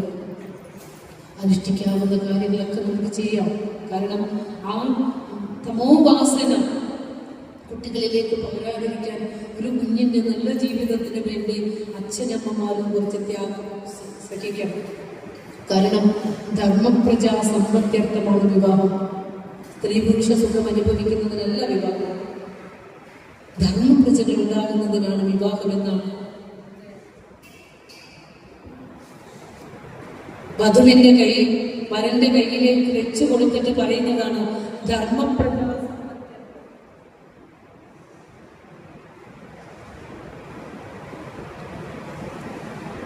ഒരു നിത്യജീവിതമായി ബന്ധപ്പെട്ട കാര്യമാണ് അതിൽ പറയുന്നത്. ഒരമ്മയ്ക്ക് ഒരു കുഞ്ഞിനെ ഗർഭം ധരിച്ചിരിക്കുമ്പോൾ ആ അമ്മയുടെ ഉള്ളിലുണ്ടാകുന്ന ചിന്ത മുതൽ കുഞ്ഞ് ജനിച്ച് 5 വയസ്സ് എത്തുന്ന പ്രായം വരെ കുഞ്ഞിൻ്റെ ജീവിതത്തെ ശ്രദ്ധിക്കണമെന്നായി ദേവനായി വളർത്തണമെന്നാണ് പറഞ്ഞത്. 5 വയസ്സ് വരെ കുഞ്ഞിൻ്റെ ക്യാരക്ടർ മോൾഡിങ്ങിൻ്റെ സമയം. ആ സമയത്ത് കുഞ്ഞിനെ സദ്ഗ്രന്ഥങ്ങൾ, നല്ല കഥകൾ കേൾപ്പിക്കുക, നല്ല പ്രാർത്ഥന ചൊല്ലാൻ പഠിപ്പിക്കുക, ശുചിത്വം പഠിപ്പിക്കുക, ആദരവ് പഠിപ്പിക്കുക, ഇങ്ങനെ ബേസിക് കാര്യങ്ങൾ പഠിപ്പിച്ചാൽ ജീവിതത്തിൽ എത്ര വളർന്നാലും തെറ്റായി പോകില്ല. ഞാൻ ഓർക്കും, ഷിബിൻ്റെ അമ്മയും അച്ഛനും കുടുംബവും ഇങ്ങനെ ഏത് സത്സംഗം വരുമ്പോഴും ഒരുമിച്ചിരുന്ന് കേൾക്കാനും ആ കുഞ്ഞുങ്ങളെ അത് പഠിപ്പിക്കാനും ആ വഴിയിൽ നടത്താനും ഒക്കെ അച്ഛനും അമ്മയുടെയും ആ ഒരു പങ്ക് കണ്ടു. എത്ര വെളിച്ചവും ഉള്ളതായിരിക്കും ആ കുടുംബ ജീവിതം ആലോചിച്ചത്. അപ്പോൾ സാത്വികമായ ഒരു അറിവ് ഒരു മനുഷ്യന്റെ വീട്ടിൽ വെളിച്ചം കൊണ്ടുവന്ന് സംശയമില്ല. അപ്പോൾ കുഞ്ഞിന് എഴുത്തിനിരുത്തുമ്പോൾ ആത്മീയമായ അറിവുള്ളവരെ കൊണ്ടാണ് എഴുത്തിനിരുത്തേണ്ടത്. ആത്മീയമായ അറിവുള്ളവർ. 6 മാസത്തിന് മുമ്പ് പാലുകുടി തീരാത്തതും, അതായത് പല്ല് മുളയ്ക്കാത്ത കുഞ്ഞിന് ദഹനേന്ദ്രിയ ശക്തിപ്പെടാത്തത് കൊണ്ട് ചോറ് കൊടുക്കാൻ പാടുള്ളതല്ല. എന്തൊക്കെ ഗുരു എഴുതി വെച്ചിരിക്കും, എന്തൊക്കെ ഗുരു നമുക്ക് തന്നത്, ജീവിതത്തിലെ എല്ലാ കാര്യങ്ങളും. അതുപോലെ തന്നെ ശ്രീനാരായണ ധർമ്മത്തിൽ 3-ാം അധ്യായം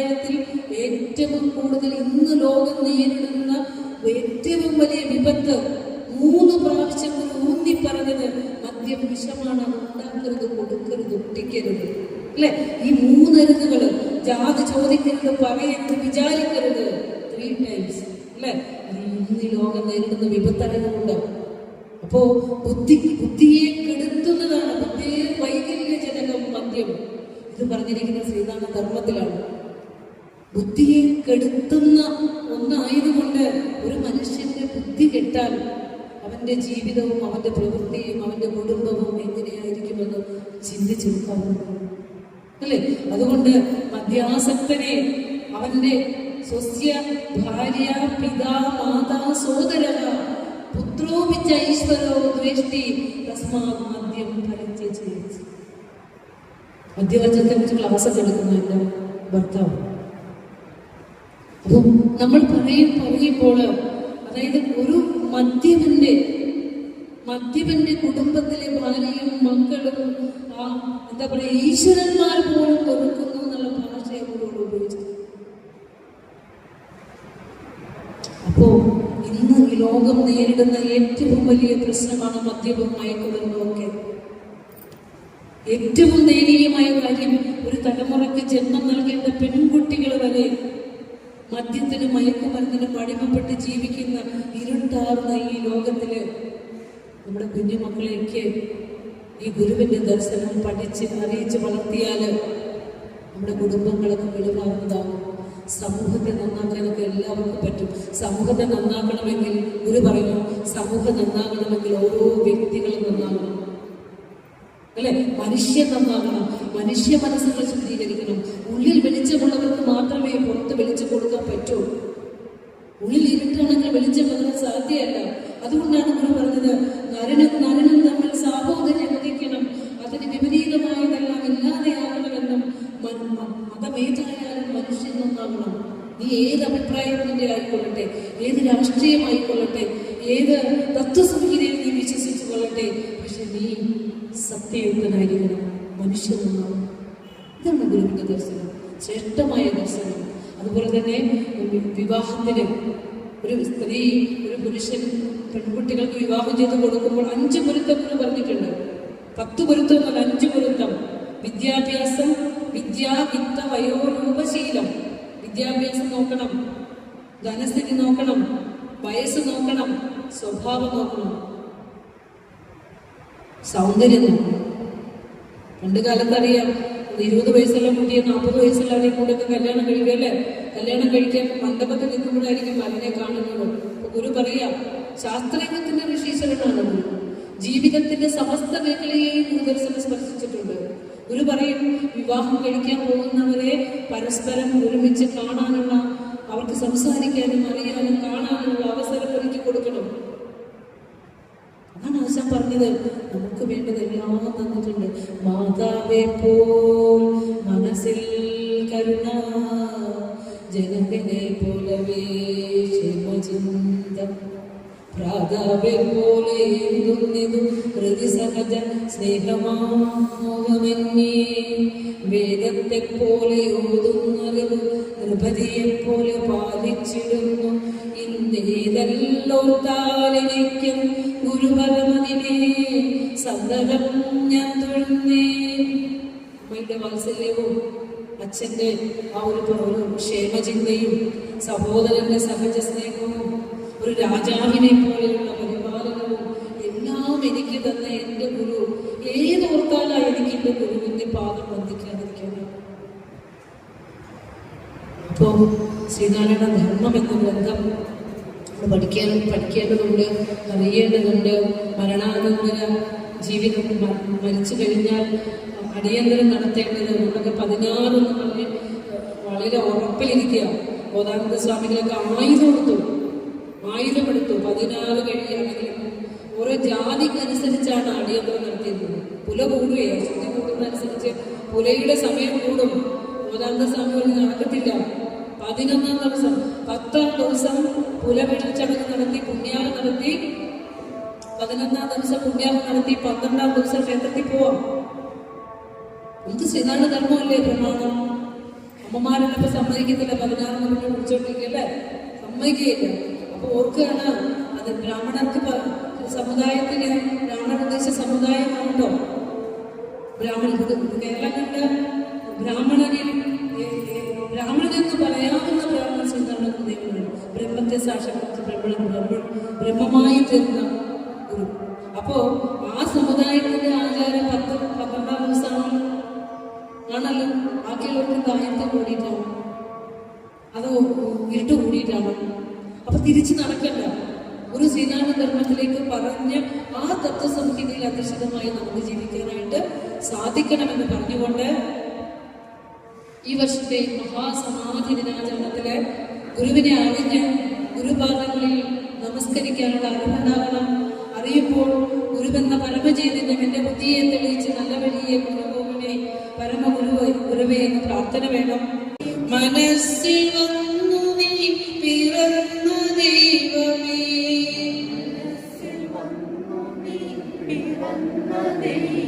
മനസ്സിലിന്നിതാ നമസ്കരിപ്പു ഞാൻ,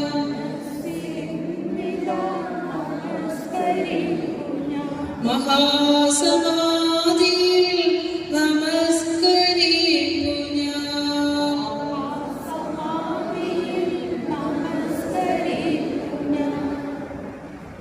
ഭഗവാന്റെ മഹാസമാധി 1978 സെപ്റ്റംബർ 20